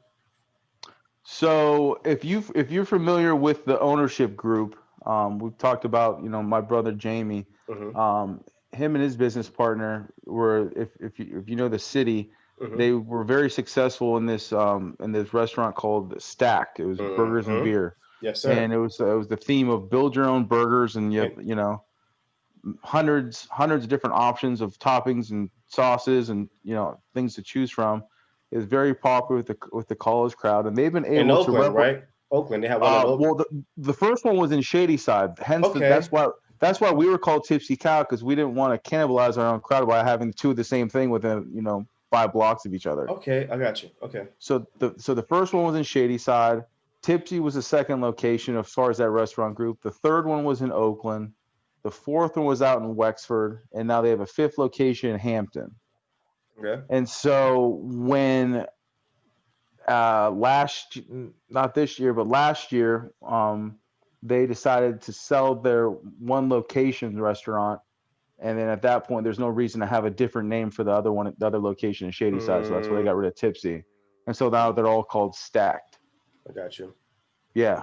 Heard. So, but they're doing very well. So, not to give them the, you know, free advertising, but Right. they have another location. It's called Chicken. It's very good chicken sandwiches and meals that they've been able to have in Oakland, and they're making a second location out in Cranberry. If anybody is familiar with Pittsburgh, I know it's not like a broken record when I keep saying this, but No, that's right. anyone, if you're familiar with the original hot dog shop, it was actually closed down early this year. So they actually went out of business, or Mm, the owner decided to sell. They just took over that location. wow. So yeah, so they have another location that they're going to be trying out a new concept in Oakland and Pittsburgh, and so you know, their brand keeps on growing, so they must be doing something right, you know. Right. So my question, if and tell me, hey, no, don't no, but let me know. So Yeah, why? So you say Jamie, you guys are extremely close. what was the reason why you didn't stay with Stacked, or Sure. you know what I mean, or with the Yeah. rest of the? I think after a while, it's there's an age old adage where don't do business with family, and there's reasons behind it. Mm-hmm. For me personally, it just felt like there's too many hours were being spent on the location. There's too many hands in the pot for what I felt like I was doing the majority of the work. Right, Um, 100%. that And you were those lines of personal and professional become blurred. right. Where, Yes, sir. some people are very good at separating the two. And For yep, the people that don't, it just makes the situation so much harder for everyone. 100%. So, you get it's just like it's like anything else. You get tired of coming home and complaining about something long enough. Right. You You gotta you do you something look about it. you take a look in the mirror and like that life's too short to keep complaining about the same thing when you have control over the situation. Right, 100%. And so we're talking about it. So I'm gonna go right into it. So I don't know if you remember. So and I'm very blunt. I'm gonna be very honest. Um, Yeah. so I remember when I was at Tipsy, and everything was well. I didn't know who Jamie was um, at all. I just knew that Dave. Whenever I came into fucking Tipsy, I knew Dave. I thought Dave ran this shit. I saw Dave every fucking day. Yeah. That was my guy. So even if I wasn't there, I just showed up to see Dave. If Dave wasn't there, all right, cool, take up drinks, I'm out of here. But I'm here to see Dave, blah, blah, blah. Because we all of us had those certain connections and blah, blah, blah. Well, Definitely. never met Jamie. And I would say one time Jamie comes in. Excuse me. So Jamie comes in. Um, he sits down at the end of the bar, and at this point, I've been there almost every fucking day for the last 2 or 3 years. My music's getting played. You or Kayla or shit. Oh my god, my mind's going blank. But you got Chelsea. You got Taylor was there at the time. Blonde, little short, blonde cutie. Where like they'll play Sure. Yeah. they'll just play my music in and out. So people come up to me like there was like a few like I was very I try to talk to people or they try to talk to me. So like that's just gonna that kind of going to happen. Yeah. So I never forget a couple of his boys that were there will come up to me and talk to me. So Jamie was like, "Who the fuck is this kid?" So I never forget, I'll sit there with Jesse. Me and Jesse was just starting to kick it off. So Jamie sat beside me, and he said, "So who are you? This is my place. I'm Jamie. Blah blah blah." He shakes my hand. He goes, like who are you? Blah blah blah, blah blah, and then brought me a shot. Everything went well, and it was cool. I thought he was such a cool ass guy. I'm looking at Jesse like you should try to. I'm gonna see if you should get Dave like see if he can work here because like you like Right. this Right. is a great ass place. You get some great ass money. Jesse's a hustler. She's in LA killing it, bro. Like so Oh, she's a good. Please let her bro. know I said hey too. I haven't I seen her in a got you. minute. Yeah. I Yeah. got Yeah. you, bro. She's a fucking hustler, bro. Like people, some guy tried to tell me, not tell me, but tried to tell her. I see why your guy likes you. You're so she's a fucking hustler. I know she's a hustler. So, so anyway, so we're sitting there. I'm telling her, hey, you might go check in and see what Dave doing there because this place is packed. Like I know some of these girls Yeah. just want to be cute, but you can be cute and work hard. Like what Dave doing, like Dave back there working hard, and So Now the girls definitely did a better job than I could. They're definitely the eye candy of the restaurant. When you got Chelsea, Kayla, like you said, Taylor. I mean, just I don't know. For whatever reason, we always lucked out on great staff, and then Right. the hiring practice, and not to gravitate away from your story, was No, you're always right. was a friend of a friend. I mean, very rarely were we just openly throwing up, resume calls and announcements on social media just Mm-hmm. to get applications, and it was always like one of our servers, hey, do you have someone looking for a job? Have them come in. I'd rather Right. bring in people that that you trust, that could Right. be extended parts of our family Yes, rather sir. than bringing in new people. So I agree. that seemed to work with us at the time. And it was, I mean, yeah, just at the time, so 100%, because I think it worked well because, like you said, everyone who was there, they're always good. You know what I mean? I felt, you know what I mean? Right. So he's sitting there. That's the first time I saw him. But then I would say for the next 6 months, I saw him almost every other day after that day. And we'll come in, we would drink, we'll have fun, everything was good. But I'll never forget this one night. And I'm not sure if I told you about this. I remember vaguely, but I think I know where. Yeah, this is where like the story Yes, turns and the opinion of Jamie. Yeah, unfortunately, yeah, it goes down. But yeah, please but continue. like you said, I'm not gonna shy away from it. I was always afraid to open up to you about it because I didn't want you to feel some type of way about me. Because I was like, I never, like I said, not that I did anything, but it was just from a sense that I always thought you guys were like blood brothers, and I Right. felt that like there was a certain point in time where he felt some way about me, and it affected our relationship, and that's what I didn't want. So Hmm. I remember I never forget this. So we fast forward. I come in there all the time. I get my love, blah blah blah. I never forget. One time I came in there and Jamie had two girls sitting next to him. I'm gonna be blunt. We're very honest. Fuck it. So Taylor was sitting right here, and her friend, I think her name Ashley, was sitting on the left side. So I Okay, come the in. cutie too. Yeah. Oh my Jesus, he had two of them. So I come in and I just sit down. As I always do. I don't care if there's a whole group of people over here. I'll sit in the far corner and just do my thing by myself because I don't really give a fuck Sure. about the Sure. clicks. Right. Um, so so Jamie comes and sits next to me. He starts talking to me, gets me a shot. We start drinking. Ha ha ha. Cool, love it. He goes, he leaves. Well, out of nowhere, he had the two girls still sitting there with him.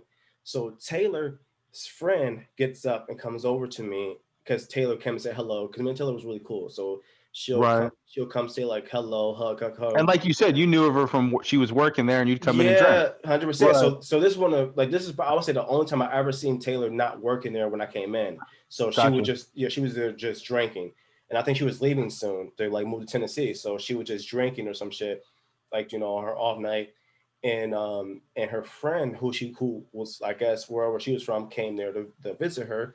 So she came Hmm. and she sat next to me. So, and this is just I'm very honest. I mean, I didn't give a fuck at all. Like, I mean, I was doing my thing at the time, so it didn't matter to me. Right.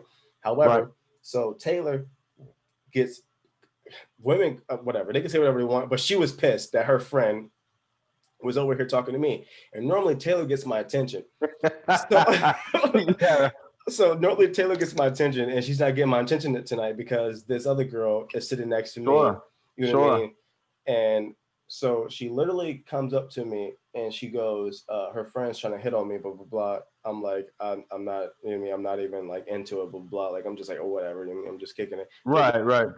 talking Being back. polite at that point. Right. Yes, Exactly. Yeah. Yeah. 100%. So like, Returning energy. yes, sir. So like everything is good, everything is chilling. Um, Taylor comes over talking. I mean, we're both talking, blah blah blah. Well, Jamie had some feelings about that, so I wasn't aware that Jamie was upset that both of his girls now left and migrated over to me. So I didn't see the scenario of what was going on. Right. So all Jamie saw, which I can give him props for, all he saw was me leave with both of his girls. That's all he saw. So, but to be fair, I didn't know. So this is exactly how it went. So, and I'm very honest. So, I think her name is Ashley. So Taylor came up to Ashley and said, I'm leaving. I'm going home for the night." Well, Yeah. Ashley was like, "I'm gonna stay here with him, like, and I'll just see you in a little bit." Right. Taylor, once again, women don't like them being. They're like, so Taylor's like, "No, like, All of a sudden, she's not leaving. Yeah. Right. no, I'm not leaving." So she's like, Yeah. so the girl's like, I'm just gonna stay with him. I'll come and meet you later. So they're sitting here talking about that. Well, I'm smart. I ordered my own fucking Uber.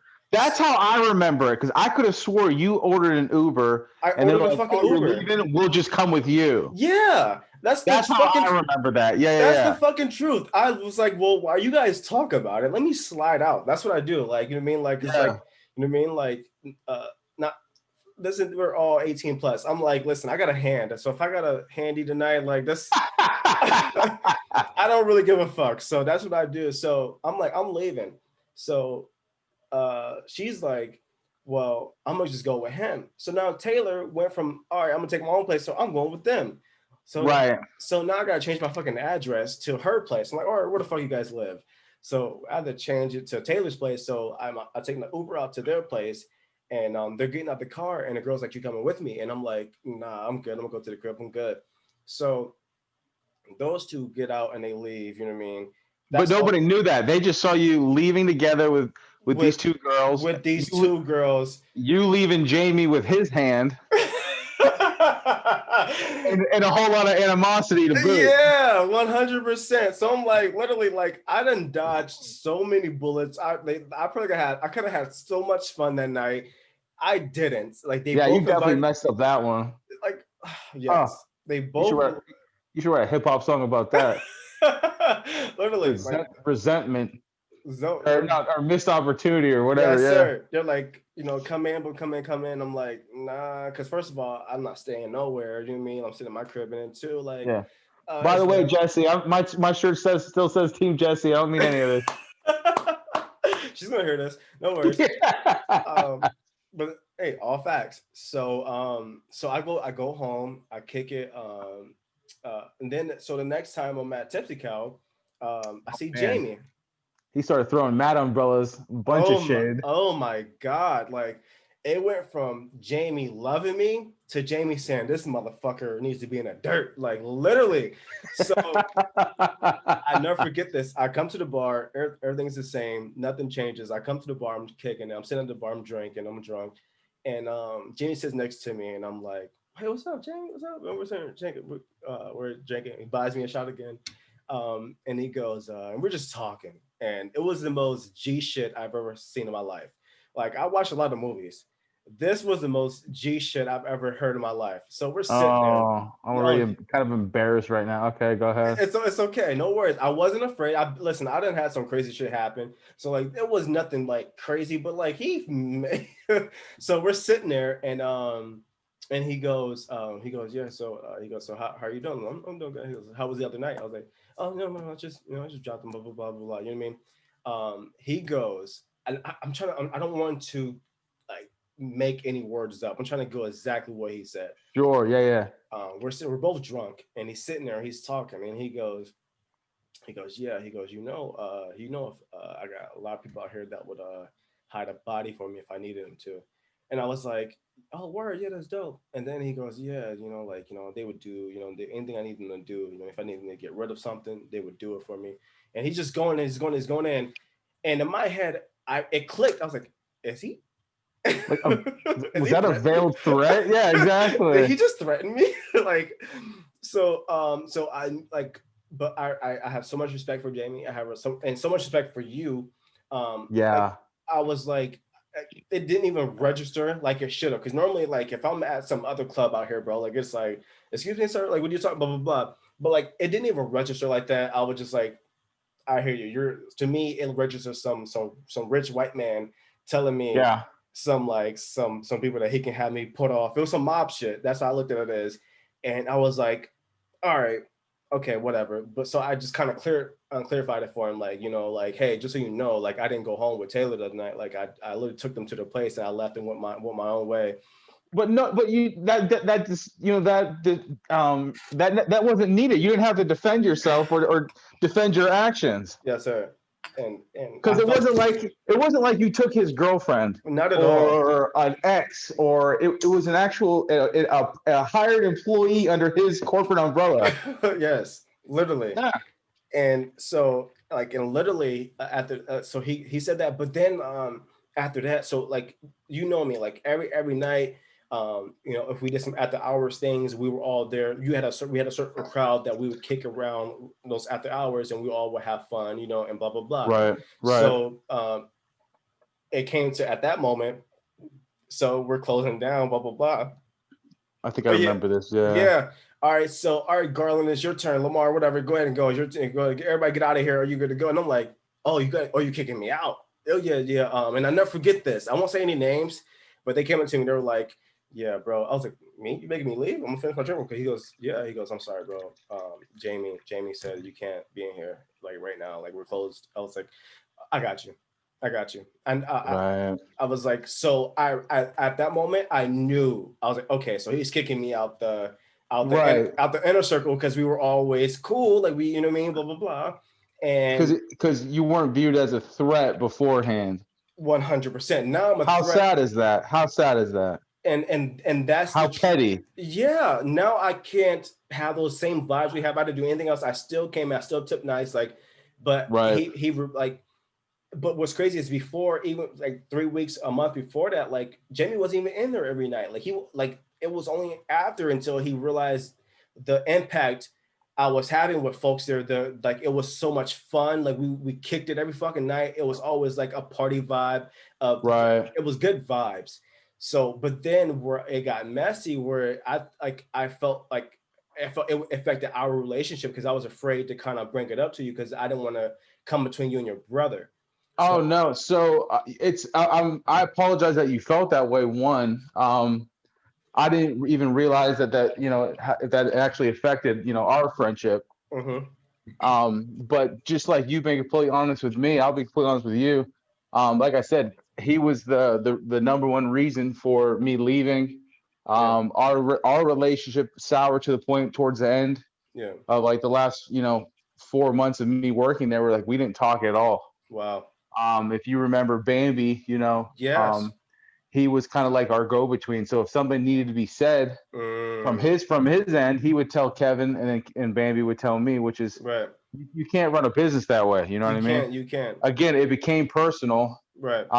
I'm sure he thinks there's things I could have done differently or I should apologize for. Heard, Maybe it's my stubbornness or yeah, ego, or you know me right, quite a bit. It's there's always a conscious decision about my actions. So there was never a thing where it's like 100%. I set I what's the word I want to think say Sabotaged, you we'll put the business in the negative light where I didn't have right? his interest at heart, Exactly, because it was always the business first. right. And Now I it agree. was nice that because like that was my second family, and that's what I think that's what the customer saw and rubbed off as far as our personal relationships. At least I could probably feel confident saying you saw that and what made it attractive for you coming in there. Mm-hmm. But I mean, it was a business, and he didn't, in my opinion, treat it as much or as such. No, And no, that's why I said it's like you get tired of complaining about something. That's what led me to try to find to look for my own business in the first place. right. And I'm not, and for the listeners, I'm not throwing any sort of Jamie. I still respect Jamie heavily. I'm sure Dave as well. All I'm Yeah, saying is these are just facts. And there were times I would see. I mean, I shouldn't say that because I'll talk about living in private. But the whole point is, like he just said, there were certain things that went on to where I would say, "Shit, that probably shouldn't have happened." And those are things that I'm assuming that you were complaining about to try to fix and get better so that you guys can grow there at Tipsy Cow. And well, looking back on it, it was kind of maybe not an inevitable, but when you start mixing in again, when you start partying at your own place of business, that was it. when you start throwing alcohol in the mix, eventually, something's going to happen where it's hard Right, for someone to either apologize for or walk away from, right, and it snowballs from there. right, 100%. And And I'm sure your listeners all have a history of that, where we're people, we continue to grow as individuals and as adults, so the relationships in our life continue to change as well. So your best friends in high school and maybe your best man or maid of honor at your wedding, it's amazing where less than 10 years later, 5 years later, 6 years later, it's mhm. how much those relationships change. And alcohol has a lot to do with that. Money has a Yeah. lot to do with that. And those and we try to not let those things affect things, but obviously we all know in every damn situation where something like this happens, it always end up being that situation. And Right. and like I said, but what I do know is that I know you and I know your heart. So I would take your judgment off of everything. So and that's why, and I will say this, that's why it wasn't having that turnout they necessarily wanted. Now Shady Side is in dope ass area. You have Yeah. the clientele. The clientele is going to be there. I don't give a fuck what you put in that area. Is going Yeah. That clientele is going to be there because of that area. And then once again, the price to live in that area, you know what I mean? Like then you got the pride in that area, you know what I mean? You got the college town in the area. Like it's just such a popular area to where you got to literally put shit there for it not to be successful. And Well, I mean, that's the thing. Like we kind of hit on earlier, the per capita for bars in the city of Pittsburgh is one of the highest in the nation. yes, sir. We have so many bars, or you have so many options. Right. It's Okay, a you're right. very I got you. easily saturated, market for restaurants and bars. So I mean, you're going to find out very quickly if your concept and your business is not working. Right. I got you. I got you. And we saw that, from the when Tipsey went in 2014 Hmm. to even, I think we started seeing the numbers not be as profitable as they were by 2017.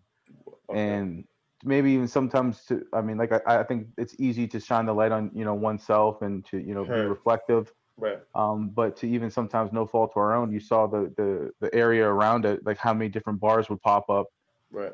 just in that time frame. Whether for, like I said, people in Pittsburgh and Shadyside area know Right. Mario's opened up, or Urban Tap opened up, and it Urban kind of Tap. Yep. they bookended the neighborhood, and we were kind of left the ones in the middle. So and even the street died off, where if you came to our location, you had you had four different other bars to choose from to, like, jump around in the, on any given point in one night. Right. If you go to that same area right now, there's only two. Wow. So Harris Grill, the property next to us, they had a fire. They have yet to reopen in the last 2 years. Oh wow. If you remember Bites and Brews across the street, they ended up closing down. A buyer never came in and reopened, and their bar next to it was called Elbow Room.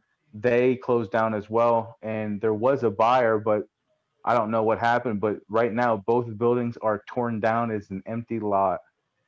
Wait, across the street from Tipsey's empty lot. You remember? So you remember Spin, like the martini bar, Okay. right? So you're saying, Right, like, I'm sorry. So if I walk out of Tipsy Cow, am I straight going? across the street. Yeah, if you go straight across the street, there was Spin Martini Lounge. That was like the gay Okay. bar with no kitchen. Remember? Okay. Got you. Right next to that was the Elbow Room, and that was connected. That was one bar restaurant, and it was connected to Bites and Brews, its sister location right next to it, from the same owner. Okay. If you, I don't know if you ever went in there, but it was a unique place. I thought it was poorly run, hence Hmm. why they closed. But it was still at least something else you could go to on a Friday Right. or Saturday night if you wouldn't want to leave the Shady Side area, just like find something different to do Right. and jump around on Ellsworth Avenue. Right. But like I said, right now the only two locations are currently operating is 5801 at the one end of the block, and Stacked, Really? and that's it. Yeah, so that shrunk the pie considerably. So now it's before I felt like Ellsworth always fought for customers with Walnut Street, Yeah. where trying to get Oh, people to Tex-Mex. no, Walnut Street up, like where like you have Mario's and Right. William Penn Tavern, and there's like 6 different bars up there. Cactus. What was that place called? The Mexican. Steel Cactus, There we go. There we go. right? I call it So, Tex-Mex. My but bad. again, it leads to that point where, like, if people are going out on a Friday night and they don't want to leave a neighborhood, you have a bunch of different options you can bounce around at. And at Tipsey's heyday, Ellsworth was pulling people from Walnut down in the same neighborhood down to our street, and What's you up? could do the same thing with the 5 different restaurants and bars in our area. Right. Well, now that the pie shrunk, people they just stopped coming to the area unless you're coming specifically for Mm. Tipsy or Stacked. If you're coming specifically for 5801. And so that just I think a lot of people, and then you saw North Shore expand 10 times over as far as the restaurants down there now by the stadium. Really? Yeah, so there's like what's that big cowboy bar down there. There's a cigar bar. There's like before North Shore wasn't a destination, it was more event based. Like, people would go into some of these places because there was a Steelers game or a Pirates Right. game or Right. a Right. concert. But now it's become like a destination for a Friday night, for just somewhere for people to go to. Right. 100%. Yeah. So yeah, I feel that. And like I said, it was good. It was good to hear, because, like I said, I was a little confused about what the hell happened, and then and Yeah. and because I always shit, man. I fucking love fucking Tipsy Cow. Like there's a place out here, literally about 10 minutes down the road, probably 20 minutes down the road, called Tipsy Cow. They're crazy. Is that crazy? Right. It's called Tipsy Cow. So I have my Tipsy Cow shirt. I was gonna wear it in there one time, and they're gonna be like, where you get this shirt from? I'm like, yeah, but yeah. That's funny. Yeah. Again, it's just like things change, sometimes for the better, sometimes for the worse. And you just learn to live with it and keep on growing. And I look more fondly at that time in my life than I do like, where like you obviously forget, the difficult days and nights Right, that were there, and it's always about, you remember the people you met. right. Is there any restrictions? Do you mind if I smoke right now? Do you mind? Well, that I might be smart. Go ahead. What I are you say talking that about? I'm saying that because I want to be respectful. I don't know, like I It's don't not like I know. can smell the smoke. No, but it's more so like your clientele. Because like I said, like so I'm gonna put this online, and it's gonna do what it do. But I want to make sure that whoever sees this that fuck with Dave doesn't think, oh, he's fucking with someone who smokes weed. I live in California, folks. It is Oh, no, no, recreational. no. It's recreational. They can, yeah. Oh, I Anyways, know. I came out for that Raiders game. Wasn't last year, the year before, and we hit the dispensary before we made it to our hotel. see, there we go. I'm so jealous. Wait, time out. So you came where? Where'd you go? Was I We went here? to You asshole. You came to LA. You didn't come see me. no, I came to San Francisco I because would go because there. because If Raiders you were still in told me, Oakland. if you You told had to have me, known. It's not like I didn't hide it. you didn't hide This it. would have been. It wasn't last December. It's December before that. So what's that? 2018. So I just moved here. So yeah. And Yeah, we probably talked. I probably knew. I probably, but I yeah, I think we probably, did. Yeah, I think yeah, so. Yeah, yeah, yeah. yeah. But no, it was. I think there's. It's amazing from that perspective, seeing being in a different state. It's almost like a different country. What you're allowed to do. What Right. the culture, the sights, the sounds. It's One not to percent. get political. No. Because I think everyone's kind of tired of this time of Oh, year of the sheesh. God damn it. I know, right? the right versus blue, left versus right type thing. But Yeah. it is amazing to see two so unique states be so completely different. Still be part of the same country.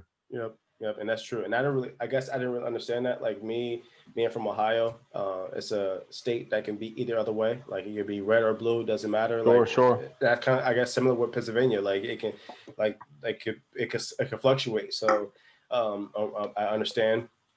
But being in California, it's been amazing for me. I don't want to talk about it. It doesn't fucking matter. But I fucking love California. It's amazing. No, Um, talk about it. Shit. shit, Dave. There's so much to talk about.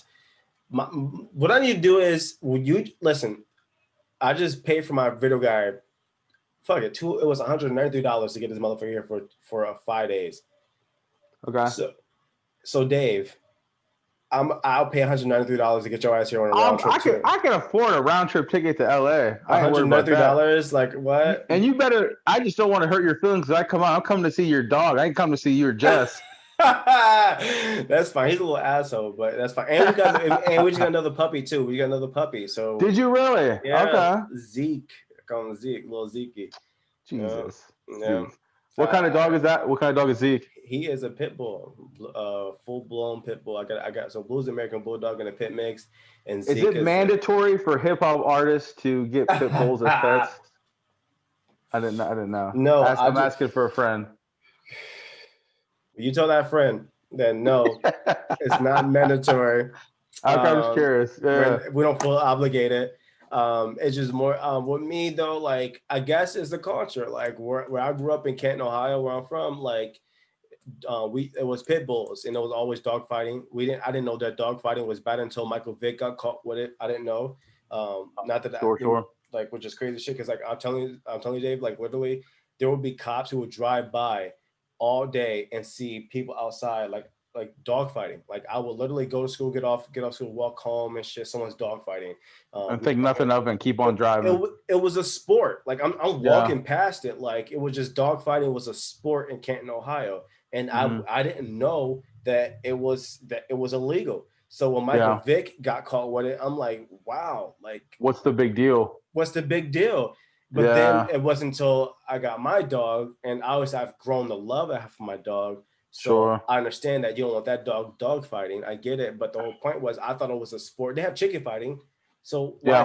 why is chicken fighting so cool and okay, but dog fighting is so looked upon as a bad thing? So we got people can go out there and hunt tigers, lions, giraffes, elephants, all the shit that we actually need in life, circle of life shit, and the dog fighting is so looked upon as a terrible thing. So I understand it and I get it. I'm against all animal cruelty, but Sure. at that point, I just didn't understand it. Sure. Yeah. Um, my bad. That But yeah, makes complete sense. I mean, it's one, it's cultural awareness, but two, it's what you're used to right, growing up, and I think we all have right, maybe to not that degree, but have similarities or things that we're used to seeing or right, what we grew up as is considered normal. That if we were to talk about, you like, right. or even like Speaking of blue, look who just there, showed up. yeah, Look who see, just there's showed the up. VIP, there's the VIP. Look at blue. I don't know how the door came open, but the motherfucker just ran through it. That's So your album art cover right there. I know, right? I That's should put sweet this boy. right. Oh, hi, sweetheart. Yeah, this literally this. Oh, look how cute he is. Yeah, that's worth a round trip LA ticket right there. See, literally, he's an asshole. He's strong as shit. Like he's a big Oh, he boy, looks it. Big old chest cavity there. bro. Like literally, he's an ass. Like if he want to take over the house, he might have a chance. So just You gotta take lifted tips from your dog. right, 100%. Like yeah, you ready to go? Yeah. But no. All right. So I'm gonna ask you a couple more questions and let you go. I'm sorry. I'm just enjoying this. Oh yeah, of course. Same. Normally, I don't keep my interviews going as long, but shit, it's been so much fun with you. Once again, guys, here's your boy Thirdchild come alive. From my opinion, I got Dave, the gorgeous model from the gorgeous model from Pittsburgh. You can find his shit. He does live. I'm talking shit now. Anyways, whole point. So Derrick Rose is coming to LA. This is one of your questions. All right. I wanted to talk about it. I wanted to talk about it. That text the other day was not me shit talking. It was on my Facebook wall. They were selling it. It's like a steel, like a metal like frame, and of young Derrick Rose helping old Derrick Rose up, or vice versa. Right. Obviously, I thought of you instantly, guys. I sent this guy. I was like, yeah, I think he'll love this. If he asks any questions, I'll tell him where you could buy it from. Instead, this motherfucker spits back 18 different statistics on how great Derrick Rose was last year, the year before, and that wasn't even the point of the conversation. No one's talking shit. But folks, your boy is so defensive and in love with this guy. Bring his name up in conversation. He starts rattling off numbers as far as what to look forward to next year. Two things. First of all, I didn't mean to sound the way I sounded. I meant to come off like when you texted me that, I knew that you didn't mean it like that. But to your point, I'm so defensive about it. Man. I'm just throwing stats out. I'm so ready because to your point, all my friends from back home, that's why meeting him was so special to me, because that was crazy. I remember seeing that picture. That was nuts how that happened. Imagine all the conversation we had. The stars aligned. Oh man, bro, listen. So literally, I love it. Since 2010, 2009, I have fought with my friends religiously. We're all basketball players. So I'm talking like we hoop, we go every day. It was like morning, night, day, like whatever. It was just fucking we hoop. That's what we did.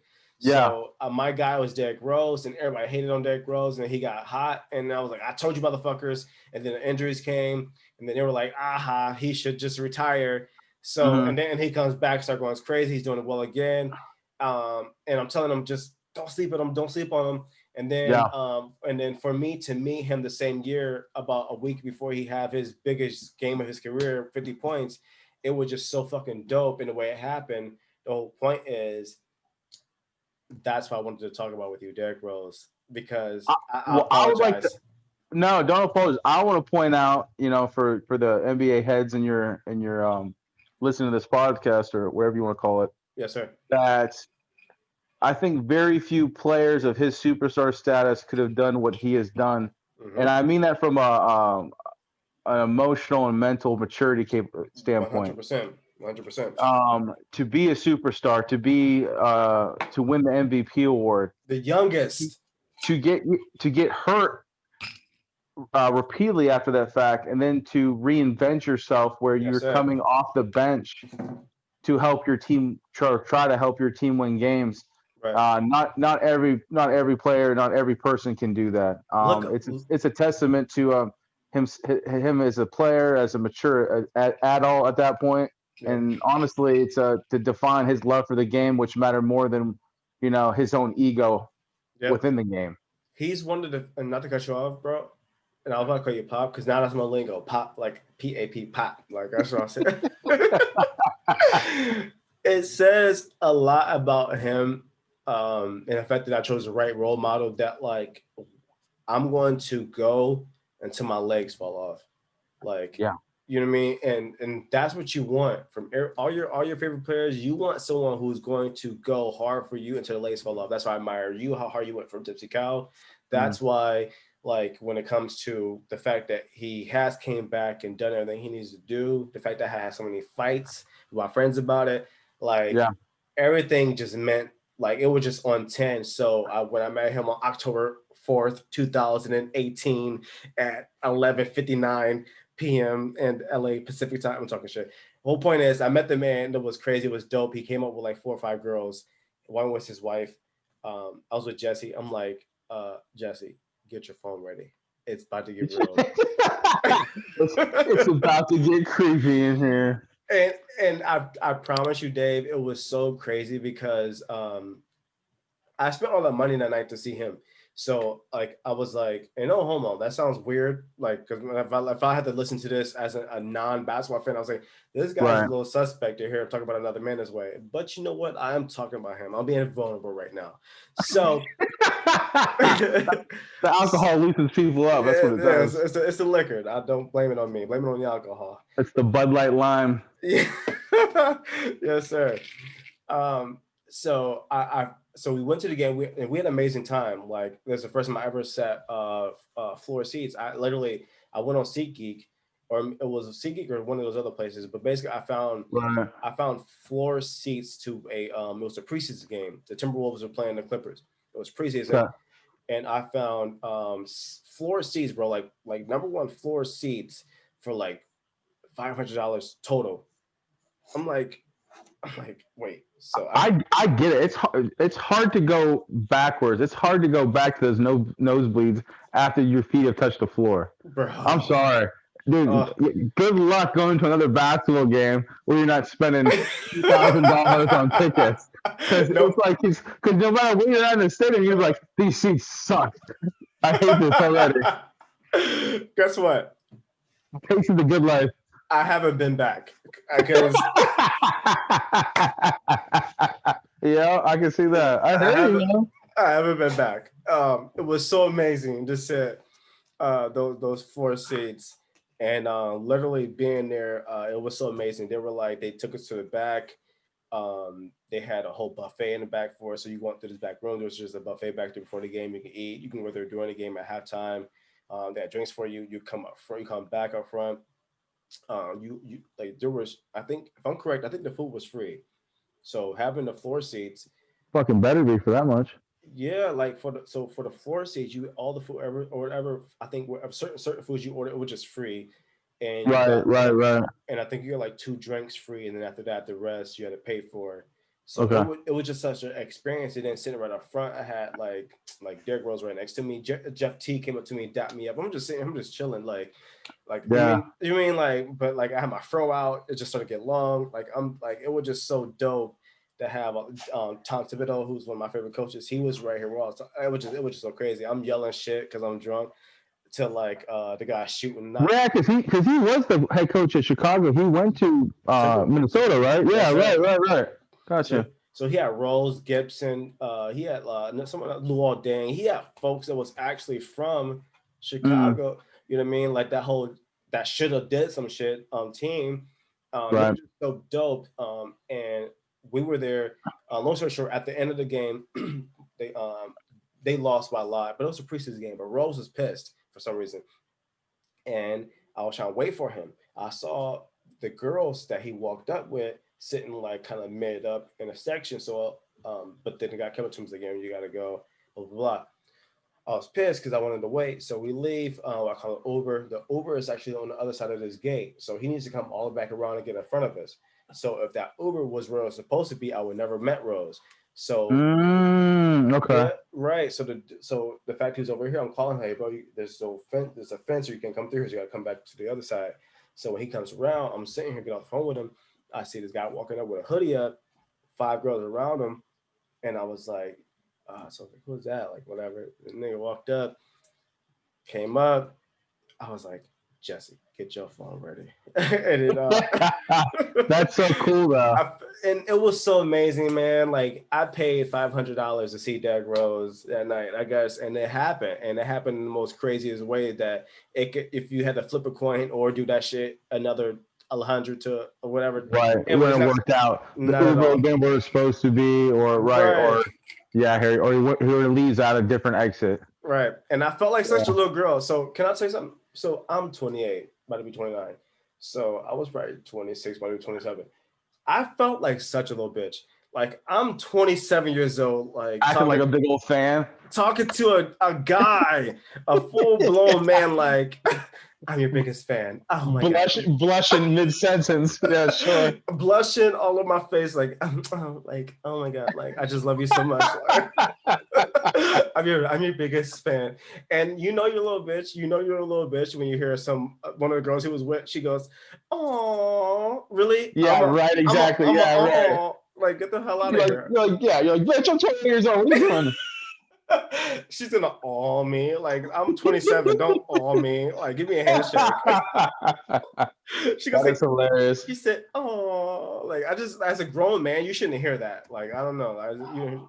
Unless you have your daughter or something like that, you shouldn't hear it." No, it's not a good look, but at that point, man, it's not about them. It's not about you or them, rather. It's the moment. Yeah, man. Yeah, it I'm was glad you had that experience because I remember seeing that picture. I was like, I didn't know the backstory. I assumed it was out at one of the clubs, right. Yeah. you're just walking around and it's a small city or something. I don't Right. know. So Right. that's amazing. It was so crazy. Like I said, and I was this close to not meeting him, and then to come there and think, hey, it's a fucking preseason. Like it's and I did, bro. I strategically did that. It's preseason. It's not really hype.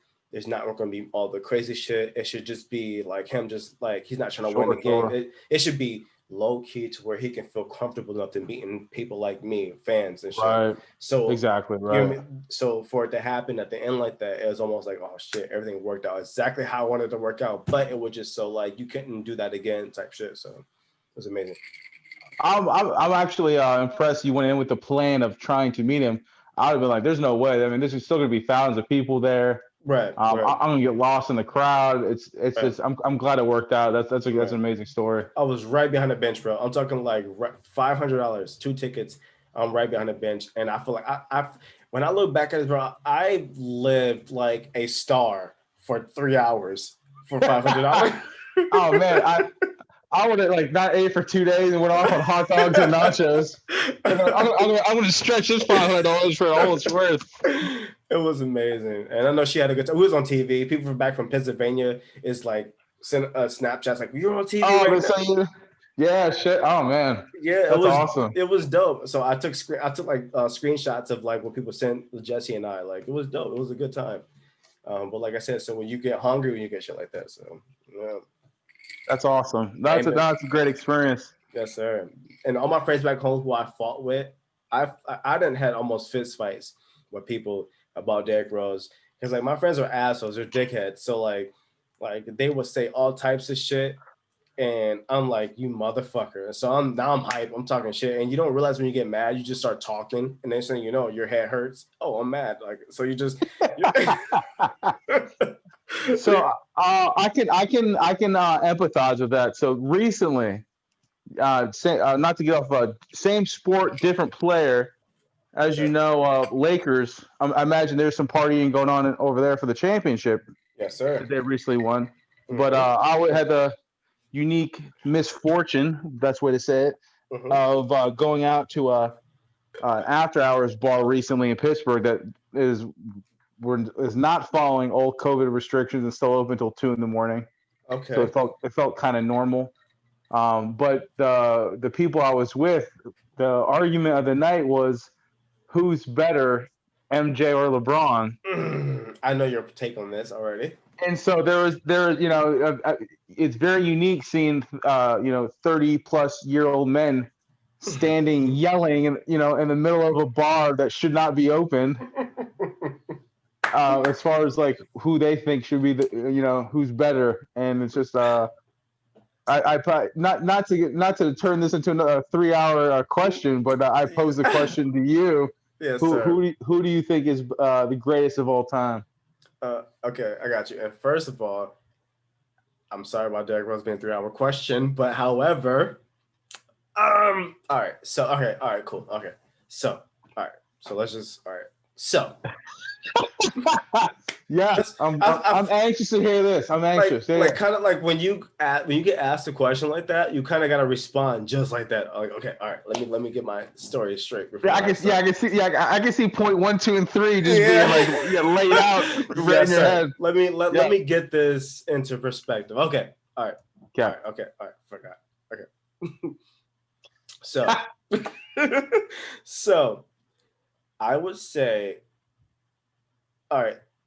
To your question, are you saying like total package ever, or who's like the greatest for the NBA? Like, how I'm should I saying script this? so when I think I saw the question over sports media, especially after LeBron won that title Yes, sir. recently, Right. was this is another feather in his cap, Mhm. another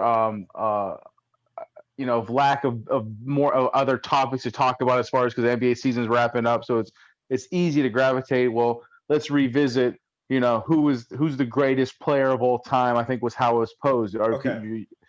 I think by and large, the majority of people say Still says Michael Jordan. Jordan, or Right. have said in the past at least. Right. Does Right. this next championship under LeBron's belt, does that give him even more merit of Right. consideration? Right. And okay. So if I'm correct, I can look at the totality of the whole body. Correct. Like it's not just Sure, about. without a doubt, yeah. Okay. So for the totality, I would say LeBron. Now, if I can explain my answer without folks automatically saying, "Oh my God, he's just young. He's saying LeBron." Blah blah blah blah Oh yeah, blah. you probably just had like 500 people turn off of this podcast One right hundred now. percent. Right off of that. Right off of that. So I was one of those folks. It was to me. It was a Donald Trump question when he first got into the presidency. It was Mm-hmm. like it was almost like, are you going to vote for Hillary or Donald Trump? And I was just given was Donald Trump for me a reason to I guess to I haven't decided on who I'm gonna vote for, but don't give me a reason not to vote for you. And he failed. Okay. That's kind of what this question is for me. So meaning I'm not going to just decide that Jordan is the best because everybody else feels that, and he was the best first, so he's going to always be the best. I'm going to come in this place with a full empty slate and see Okay. who's Fair. you know what I mean, Fair. Yeah. like Because the who's easy answer for a lot of people would be MJ, just because I right, mean that's what you're supposed to say, right, right? and you get drilled if you don't say MJ because you see the other 500 people who just left. So Exactly right. So I'm saying just from I'm when I go into this thing, I'm saying what are all the things that factors into this thing? If we're just talking about like scenarios, all right, cool. You want MJ because MJ is gonna hit that damn shot. He's gonna do he's a sniper. He can do it. Like Michael is going to get that bucket to get that win. Obviously, 6 in a row, 6-0. Like he's gonna Sure. excuse me, like he just does. And then you look at his averages, like it just he's in the top of everything. Like that's just what MJ does, and he did it with less minutes. He's done it with leaving and going playing baseball. He has literally shown you that I'm just so fucking great at this game, better than everybody else. Now Sure. I'm saying LeBron can say that same thing, but in the era where people are saying, "Well, shit changed."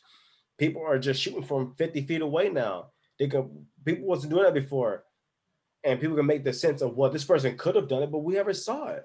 Paul George can Right. say he could do this until he got to the damn Clippers and have done shit every year. Like I'm Sure. saying, I'm saying from a simple fact of it's tough to judge eras.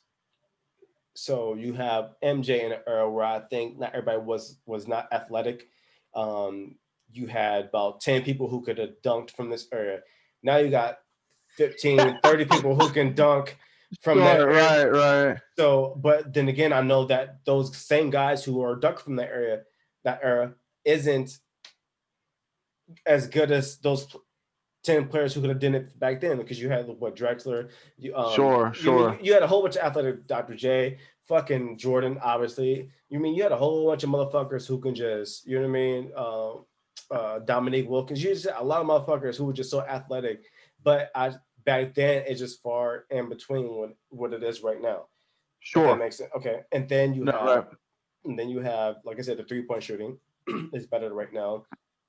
So I'm just saying, and I think that LeBron is playing in a more skilled era than what Michael Jordan was playing in, even though Michael Jordan had the most dogs, where you were getting fouled going to the Oh, hoop.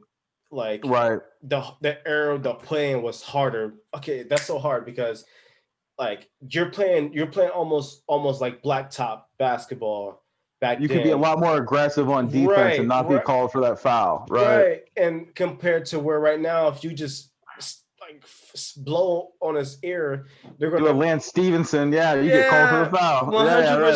100%. Like, so there's pros and cons to every era. So I haven't answered the question yet because I'm just trying to shape it for everybody to let them know that I'm not being biased here. So, Sure. but I just It's a tough question. I mean, it comes down to you're comparing individuals in a team sport right, on the greatest of all time. So there's in different eras, like you said. right, It's never going to be a clear cut right, argument, for ever, one side or the other. right, That's what makes it such an interesting maybe debate to have in the first right. place. But But again, it's like I think a lot of people they get like it's what you grew up watching on. I mean, when Jordan was coming up, that was the era of the highlight was just starting, and people remember seeing. I mean, that's the first time you didn't have to be from Chicago or to see nationally televised games and see his highlights on a nightly basis. And then with that was the marketing and the shoe promotion and Gatorade, and so he was a fixture in your lives even when basketball wasn't even in season. right, right, So it's again it's like it's depending on it's a lot of for a lot of people like what you got used to watching as a kid or as a young adult, and sometimes that sticks with you more so than what you see as you get older. And but right. I think it might surprise you. I don't know if you remember. I think we've probably had this conversation before. We have. Um, the I am when that question is posed to myself, I definitely answer it in the same likeliness as you. I think LeBron James is the greatest basketball player Right. of all time. Right. Okay. If I'm correct, I thought you said Jordan back then, though. No, did we ever? No, no, No, no. no, no. Okay. I was Okay. always. I think I was always. One, I'm a contrarian by nature, so even if I thought Jordan was the greatest, I'm always going to say the second guy just to argue with somebody. I love it. But Yeah. but more so for this one because I actually do mean it, and I boil it down to a couple simple facts. I think if the continuity that Jordan had, again, that word we use from football comes up again. The fact that he did have one of the greatest NBA coaches of all time Right. for all six of his championship Oh my runs. God. The fact that he had at the time one of the 50 greatest players that he played with all six championships on his side. And some people can Um, argue that that person wasn't of top 50, but they're liars. They're liars because if you look at the numbers, Pippen was extremely helpful. And if they won 50 fucking plus games after he left, LeBron, when he leaves right, places, right. they win Thank you. 22 games. What the hell So, is this? yeah. So 2 points to that. So his first three championships that Jordan won, when he left, all three, Pippen, Horace Grant, and B.J. Armstrong made the All-Star game. They're So all-star, that folks. so that speaks to the level of talent that was with him on that team. The second championship run or the three-peat, he had Ron Harper, Tony Kukoc, Dennis Rodman, Scottie Pippen. So it's like you can't tell me that wasn't a championship caliber team. And to the point you just made, when he retired the first time, that same Pippen team went to the not to the Eastern Conference Finals, but Right. the divisional series. 100%. but that is still, I mean, but in likeness, what happens when LeBron leaves the team? They get the first round, they get the first pick in the draft. Heard. Okay. That's what happens. Okay. That's how Kyrie came to Cleveland. LeBron goes to Miami, the whole team stinks. Right. So my argument is if you gave LeBron Phil Jackson, he wins a couple more of those championship games that he lost. Oh, for sure. Or series they lost. 100%. If you give him a Scottie Pippen, Horace Grant, at least in that first time he took the Cavs, when the best player on that squad besides him was I don't even know. I don't even know. Is that a bit? Yeah, right, exactly. Yeah, so it's like they had Drew Gooden. I think they had Drew Gooden. They had a shitty ass team. Larry Hughes. Yeah. I feel like Darius Miles. I was just about to say Larry Hughes, but that's sad. But that, I mean, that's so. I mean, you can't tell me like, but that's the LeBron haters. That's how they judge that. Right. Is he's 3-6, or he's 4-6 now as far as winning championships. Right. So it's like Jordan 6-0. It's like realize what Jordan had. And I think if you just gave as a baseline for LeBron, you might not go undefeated like Jordan did, but it's a damn near better than 4-6. You know what? I'm gonna say something that's gonna piss some people off right now. If you put that Jordan team on right now in this league, bro, they're gonna win 42 games. You know why? Because it's called skill. A lot of them, it's called a skills challenge. It's one of my favorite things in the All-Star game. It's the skills challenge where, like, you take this ball, you got to dribble it up, do what you do it quick, and then throw this fucking ball through there. If you can make it through there, that hole, then you got to go and you got to dribble it, and then you got to do this. So you got to do a bounce pass back through the hole. Like, this is a sore subject for me too, because I lost $200 when I bet on the boy from Atlanta the other year. You remember Jeff Teague? No, the Trae Young. Guard, Trae Young. Okay. Like I picked him and he was killing it. And then if you remember, Tatum beat him on like a half-court 3-pointer to win it. See, he launched that thing for the 3-point shot. He launched that thing from half court and it went in. I would have been pissed. Like, dude, that's $200. I could have won. I was like, that's funny as fuck. Because Trae Young is dope. But yeah, I'm saying is that like right now, it's just different. Like you can say whatever you want, but if like it comes down to skill. So if you were to say, hey, let's have a backyard contest, you know what I mean, like when it comes to, you know what I mean, horse or whatever, the 90s are not beating the 2000s. Like it's just it was not going to happen. Mm-hmm. I see what you're saying. Sure, there's just a lot of shit that wasn't done back then that obviously with time gets better. So like I just don't like, that's what I believe about the term that LeBron's playing. And yes, he's not playing in a more physical era. I get it, but I think it says something to play in an era where you're gonna get smacked like this and get 3 free throws compared to you can just you know what I mean? Like, so all right, fine. So back then they can get grabbed and whatever, and so that made them more tougher, whatever. But we're playing an era where you can get smacked or blew in your ear and you get 3 free throws 6 times a game. That's 18 points or potential. You know what I mean? So sure. That's why James Harden does so well, because he's shooting fucking 18 free throws a fucking game. Like, that's when the debate gets very interesting, when you're comparing eras. Exactly. Because when with Jordan, it was like the era of the center of, we have all these skilled big men, or at least what I remember was like that's what teams built their team around. Right, whether 100%. It was a Patrick Ewing or Alonzo Mourning or Akeem Olajuwon, there was never a shortage of big men that were very talented, at the 5 spot. I'm hard pressed to find teams that actually like go that route now, or there's like an all-star center that like is the first, offensive option in a team. It's just completely different now. I mean, I think Golden State is, has championed that as far as the small ball philosophy, where you don't need a big dominant man to sit there in the key to win games now. But you know why? Because go ahead. No. All I was gonna say was like about like you're talking about like right now in the era is about big man. So I said in the 90s was big man. Right. I got you. Now it's like people are so athletic. It's like it's almost you sacrifice putting a big man on the floor because he can't defend at the 3-point line. Right, and you're so right. You saw that in this past series with the fucking Lakers. They had to take Dwight out and JaVale to even play what they needed to do. Sure. Right. But right now, where the game is going to where it's like even the big man are shooting threes. So Sure. back then you didn't really have that where the big man can just spread the floor out. You know what I mean? They didn't have a hack a shack at that point. So like you had to literally the big man ruled. They're big, they can get the rebounds, they dunk. But now you're in an era where if this big guy can shoot a three, now this big guy not in the paint no more. Now you got Russell Westbrook just making lifts all night. So Yeah. so I hear you, and you're right. You're showing some. You know what I mean? The reasons why Jordan played in an era where with the big man, the rough. I'm saying I think it's even tougher right now because now your big man is 7'3" shooting threes. Right. They're a lot more athletic. There's a lot more athleticism on the court at any given point now than I think in comparison before. Right, When your power forwards and centers were again they didn't they weren't sitting outside by the 3-point line. right.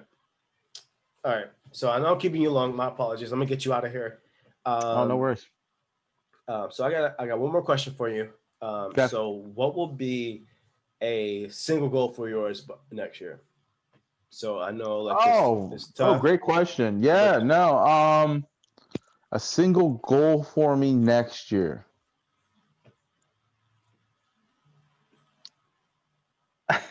tough Okay. question. I know. I have an answer for it, but it's like what we talked about before. Like you don't want to talk about something and kind of Right, jinx jinx yourself. yourself. Yes, sir. Yeah, you want to put some action behind it. But Right. just recently, and I mean recently, like within the last couple months, I've started to research and begin the application process because I would like to go back to school because I want to be the first in my family ever to earn a doctorate. So I've been Mm. pursuing that avenue and trying to figure out a program. Now, right now, there is a strategic management doctorate program at Pitt that I'm looking at that seems to fit what I want to do long term, And whether it's which in the is restaurant industry or afterwards. okay. I don't even know. At that point, maybe probably get into consulting or Okay. I'm at that point, where based on the rental properties I have, and I don't have to necessarily have like a 9 to 5 job to get by. I could sit home and eat Campbell soup all day and be retired if I wanted to. Yes, sir. But it's with the just the one thing that just maybe out of ego, especially with this one, it's just like no other one with my last name has ever obtained that educational degree, and Okay. it's something that I've been always told myself I wanted to do and shoot for, and if this would allow me to do it before I turn 40, so that's kind of my next goal, I think. That's open as fuck. So when you say a doctor, what does that necessarily mean? Like you mean like A doctorate, so like it would be so like I've already obtained my master's degree. oh This would shit, be and something. what? What did you get in consulting? Mine's an international business. Okay. Yeah, so that was what I did when I got out of the military. I went to Duquesne University. So when I was working at Stack, literally bouncing, watching the door and checking IDs, I was reading, books and writing papers and stuff. So that was before Tipsey even opened. But this would allow me to do things if I wanted to get into teaching, if I wanted to, it just opens up a host of options for myself. So not that I'm like, pigeon-toed or hamstruck now, and what I'm doing, I enjoy it, I love it. But it just, you never know. There's a famous quote by Martin Luther King Jr. It says, "You don't have to see the whole staircase to take the first step." 100%. And I've Oh always yeah. kind of, Oh yeah. led my life like that, just to, try to give myself the most options because you never know what tomorrow might bring. Yes, sir. I agree. That shit's dope as fuck, bro. Like, get your fucking. I'm over trying to stop smoking weed, and you over getting your damn doctorate. We'll see. It's just something that like maybe because of quarantine, I've had a lot more time to think about it and try to find things to use my time wisely for. But Yes, sir. it's always been a goal, and I feel like I've taken enough time off, since 2000 when I finished 2013, where you know I've enjoyed the classroom. I enjoy that self introspection of trying to get better as an individual, Right. or at least improve what I consider some of my shortcomings. Hell yeah, bro. Listen, bro, that's so fucking dope, bro. Listen, I appreciate you so much, fucking Dave. You're amazing. This conversation has been so fucking fun. It's been amazing, literally. Like catching up. Like, Yeah, folks, yeah. I haven't talked to Dave. What since when? I mean, we talk all the time, but like, haven't Yeah, seen you. we text, yeah, like every week, so catch up, but not like this, nothing like where I can hear your laugh, and we kind of like Yeah, have a question of mine, and it dives off into four other things, so to speak. 100%. That's what I love, and that's why I knew this would be so easy. It would be so dope. It would be so much fun. This is my longest interview I had so far because it was just so good to catch up with you. Shit. It feels like we're back at the bar, honestly, where you're drinking, Right. where I'm bartending and you're drinking. So no, it's nice. Easy, easy. Yeah, Shit. I want my tip back because I've been making all my drinks and it's too strong. I'm over here drunk as fuck. Oh man, yeah, your tolerance is probably skyrocketed this year. Oh Jesus. Oh Oh man. man, Like literally, folks, you saw me when I started this motherfucker. This shit is almost halfway. I mean, it's halfway. jeez, look at you. Oh my goodness. Bro, I've been here sipping like a motherfucker. Like, anyway, Well, I've been waiting for this world tour. No wonder it hasn't come yet. You've been drinking it to death. you know what's crazy? So, me, Madre, I'll call her. So back home, one of my friends' mom, who was very extremely close to me, she was like, I call her my mom, Madre. She said to me this special. She said, you know what? She said, you would be so much further if you didn't fucking drink and you didn't fucking smoke.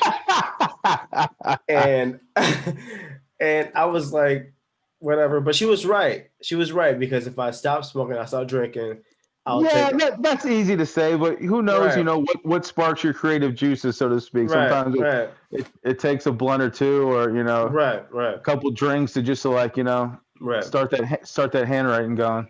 right. See, and even with me though, like I know in a certain sense that she's right, only because I know when I don't smoke and I don't drink, like it's a clear eye view. Okay, okay, Yeah, like when I write, it's just so clear. So with me, I would not smoke, not drink, and just fucking just go ahead and just go crazy. And then once I got what I needed, I'll start smoking, I'll start drinking, and I'll listen to it. And then if it sounded dope when I was smoking and I was drinking, all right, that's it. I'm on to something. Sure, Yeah. sure.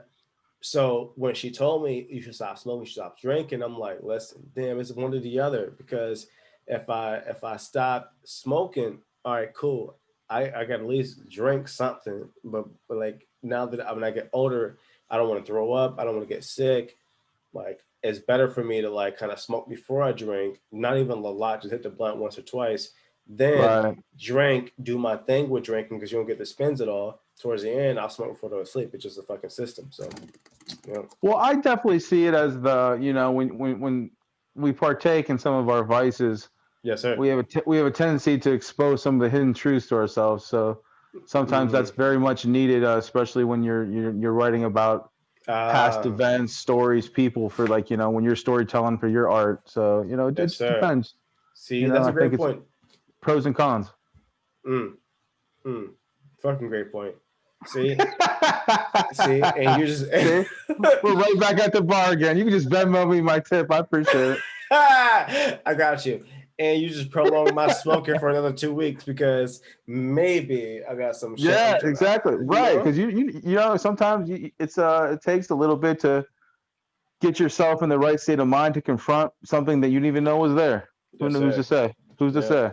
yeah. So Hey, before we go, you don't remember? You remember when you asked me? You didn't ask me, but I think I was I think I was I just oh shit I left the strip district and I was in between jobs and you were like, well shit, I'm doing this, like if you want, nah, I'm doing this, but if you want to come through, you can you can run the door for me. So I was like running like security at the door for you at Tipsey. did you really? No shit. Yeah, yeah. Yeah, so I'm thinking like it's about to be this like cool ass easy night, like whatever. I'm just gonna show up. Everybody know me. That's whatever. We're Yeah, exactly. gonna Because I mean, it wasn't a high drama place. Nothing really jumped off there. Not at all. So it's gonna be a very simple night. But for some reason, that night it was some fucking bullshit. Like Remind me what happened. Yeah, I don't. I know so, I remember, but I don't remember. so everything was so amazing. I'm kicking it. We're good. I'm like, all right, cool. Like It's like I worked like six, like I think I worked like 6 hours or some shit. Like, but it was just like me sitting there chilling. In the fourth hour, uh, this black couple came in. They Uh-huh. they come in, and then they're waiting on their friend, so they come in. Well, all of a sudden, one of the guys at this table get into it with someone at the bar. Maybe they bumped to each other. I don't know, but they're just extremely loud, like all that shit. Like they start talking about how the drinks are not strong. They're just not happy. There's no way to fix them. They just keep going. And I remember you came up to me and you were like, all right, go ahead and ask them to leave, or whatever. However we said it. Right. And I went up to them and I was like, hey, listen. I was like, listen, I apologize. Go ahead and cash out on your tab or whatever, and it's you got to go. Essentially, you got to go. The one guy looked at me. His exact words were, he goes, and they were like probably like mid 40s, so like they were like Pittsburgh mid 40s, like they were on that shit. Like Yeah. he goes, he goes, he goes, you know what, bro? I fuck with you. He goes, but normally I come shoot shit up. He said, but I fuck with you. They listen. These people don't ever come to this area. They do not go to Tipsey. I never seen them in my life. They were like I some. can't lie. I don't remember that night, but I remember like something going on because it was like we kind of hexed ourselves because we're like, yeah, yeah, yeah, we'll be fine. Like nothing ever happens type thing. I, And something definitely did where there was some sort of drama or something, but I don't remember. Yeah, I really don't remember the specifics of it. I just felt so bad because I was like, oh shit, like I gotta do something. Like I really gotta get up and like tell these people to leave. I Right. was like, I really gotta tell these people to leave. All right, so I gotta get up and like get this shit done. All right. But they were so cool with me. But the guy literally said like normally like he said something about shooting something. Right, right, right. And but like I was cool. I was chilling. You know what I mean? Like there wasn't no animosity at me. But I just remember him like, "Are you cool, bro? Like, all right, we're gonna go ahead and go." He said she gonna finish it. They took the last little drinks or whatever, and they cashed out and they left. But he said, "You cool as shit, like blah blah blah. You mean you? I know I can tell you real blah blah blah blah." It was like it was a cool ass vibe. Right. Yeah, but like yeah, they were definitely That real sounds that that, that sounds about right. yeah, When you expect nothing to happen, right. God throws a monkey wrench in your plans. So they can get me drunk tonight, sir. Oh man, it was fun. Thank you for having me. Hopefully we add some worthwhile content to Yep, your page or whatnot. So yeah, I had a for good sure. time, brother. Yes, sir. So you say safe when I come home. Wait, you talking about? So you're renting now, correct? No, okay. So recently I just purchased another property, and this one has 4 units. Okay. And I actually moved into one of the units, so I don't have to pay rent no more. Yes, sir. And it's a lot bigger than what I've had in the past. The last place I had was I spoiled myself because there was a pool, a gym, a hot tub, a sauna, and I'm missing those amenities very much right now. Yes, sir. I got you. Talk about white people problems right there. Yeah, but no, you'll when you visit like this place has I have like a guest room, so you and Jess always have a place if you don't want to stay with family.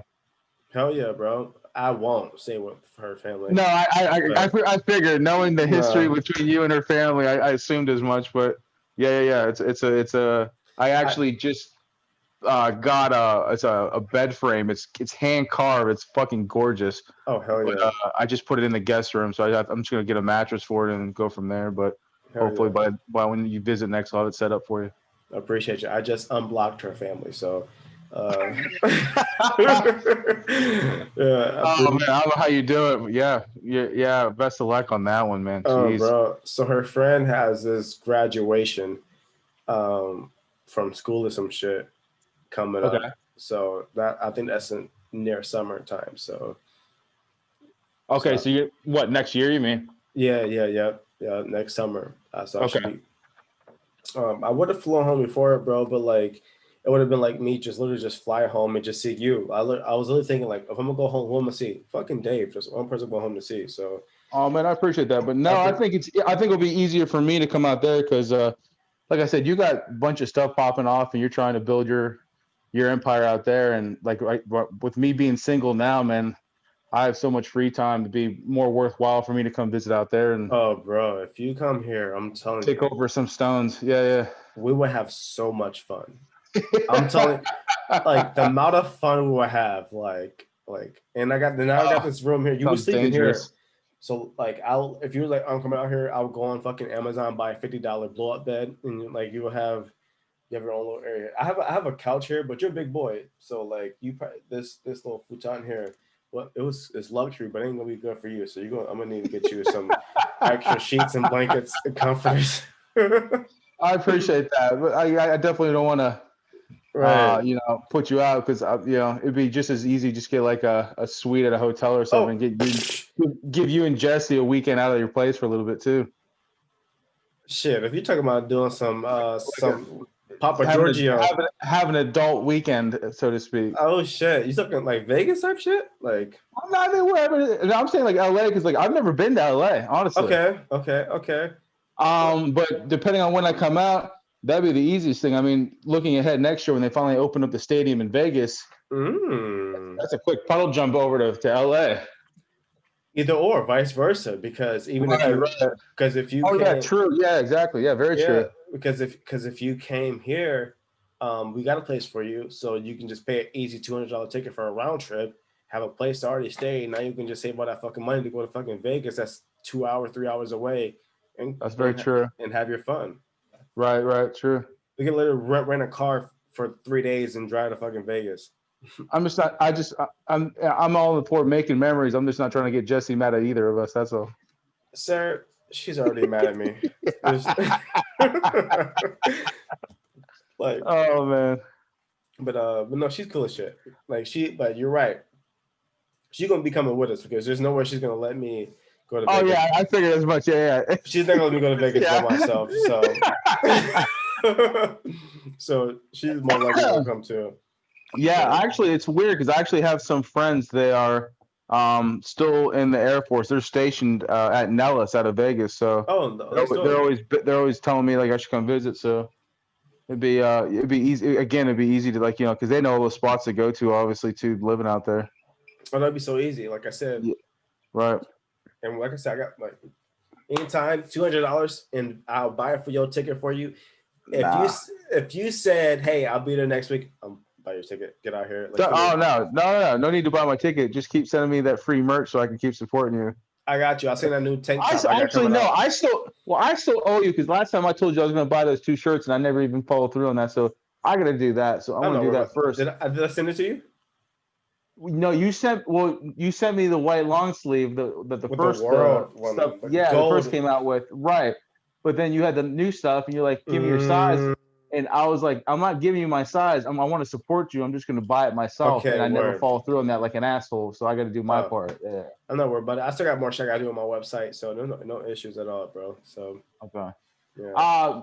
Tell your company to update your Spotify because you're still sharing that with some other lame ass. So what's crazy is I don't know what the fuck he's doing on there, but my shit is Thirdchild. So they had me on my own profile, but they had my music under his shit. So I was able to take over the profile. So okay, but his music is still showing like a top 5. Yeah, it's still it's whatever. It's some EDM type shit. So I didn't even listen to it. I'm just like, that ain't Lala, or that ain't long time coming or something. Yeah, exactly. So what he keeps doing instead of like changing his email and shit, he'll just keep trying. So we're both just like overlapping each other, which is weirdly weird. Like through Spotify. How is that possible? That just seems weird. So I'll submit a claim to Spotify. Hey, listen, this is Thirdchild. This is my email. This is my music. Blah blah blah. This is what people are searching for. But then he'll submit, hey, I was on this this email already. You see my music. You see on there, and then so they'll give it back to him. So I don't know how it's going on, but I changed my background. So if you go on that page right now, you'll see me in the background with like two DJs behind me, and I'm wearing a Right. Pittsburgh jersey. The main picture used to be my shit, but he changed the picture. So now I have full access to it. They still come to me for shit, but he still tries to get back on it. But like, yeah. Maybe that should be the focus, whether not you visiting home or me visiting you. We need to figure out where this dude lives and pay him a visit. 100%. But like I said, I'm not tripping because regardless of what he's saying, all his people are coming to me. So whatever views he's getting, they're coming. So there's me. So as whatever. So I don't even. Yeah, sure. So why fight him for just still his views? Okay. I'm just looking at the glass half empty, where you have this first time viewer come to your page. They click on that first song, like, this dude is trash. I ain't coming back here. And it's not even your song. That's fair. That's fair. That's a worst case scenario right there. But Right. oh my God. Right. I got you, and that's fair. But I guess I'm more so like, all right, cool. If you look, all right, if they listen to that, like, and that's trash, whatever. But it's Thirdchild is a view. You know what I mean? Like, all publicity is good publicity type shit. So I guess. I guess. Yeah. I'm drunk. Whatever. All right, brother. Well, dude, thanks for having me. I appreciate it. It was I had a good time. Listen, you're amazing, sir. You have fun tonight. You enjoy your White Claws, your spritzers. Well, my night's over. You forget this is Eastern Standard Time over here. Oh shit! Oh my god! It's 1:30 in the morning. Oh my god! Yeah, I'm like, oh, it's 10:35 over here. I'm like, well, you threw me off. Like, yeah, you want to talk at noon? I'm like, I looked at the clock. I'm like, noon my ass. Like, I ain't getting up that early. It's my day off. I was like, I'm sleeping until at least 9:30 today.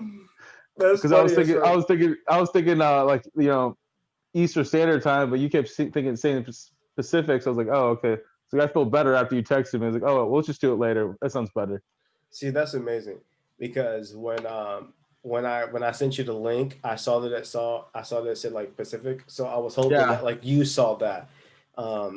Right, I saw it. Yeah, when I saw when you sent the link. Yeah, when we changed it. Yeah. Because initially I was like, I questioned. I was like, I didn't want to say like, I hope he means this time because I'm definitely not getting that before that. But it worked. Right. It worked out. It was perfect, bro. You've been amazing. I appreciate you. This shit went way longer than it's supposed to, but I don't give a fuck. I appreciate you, bro.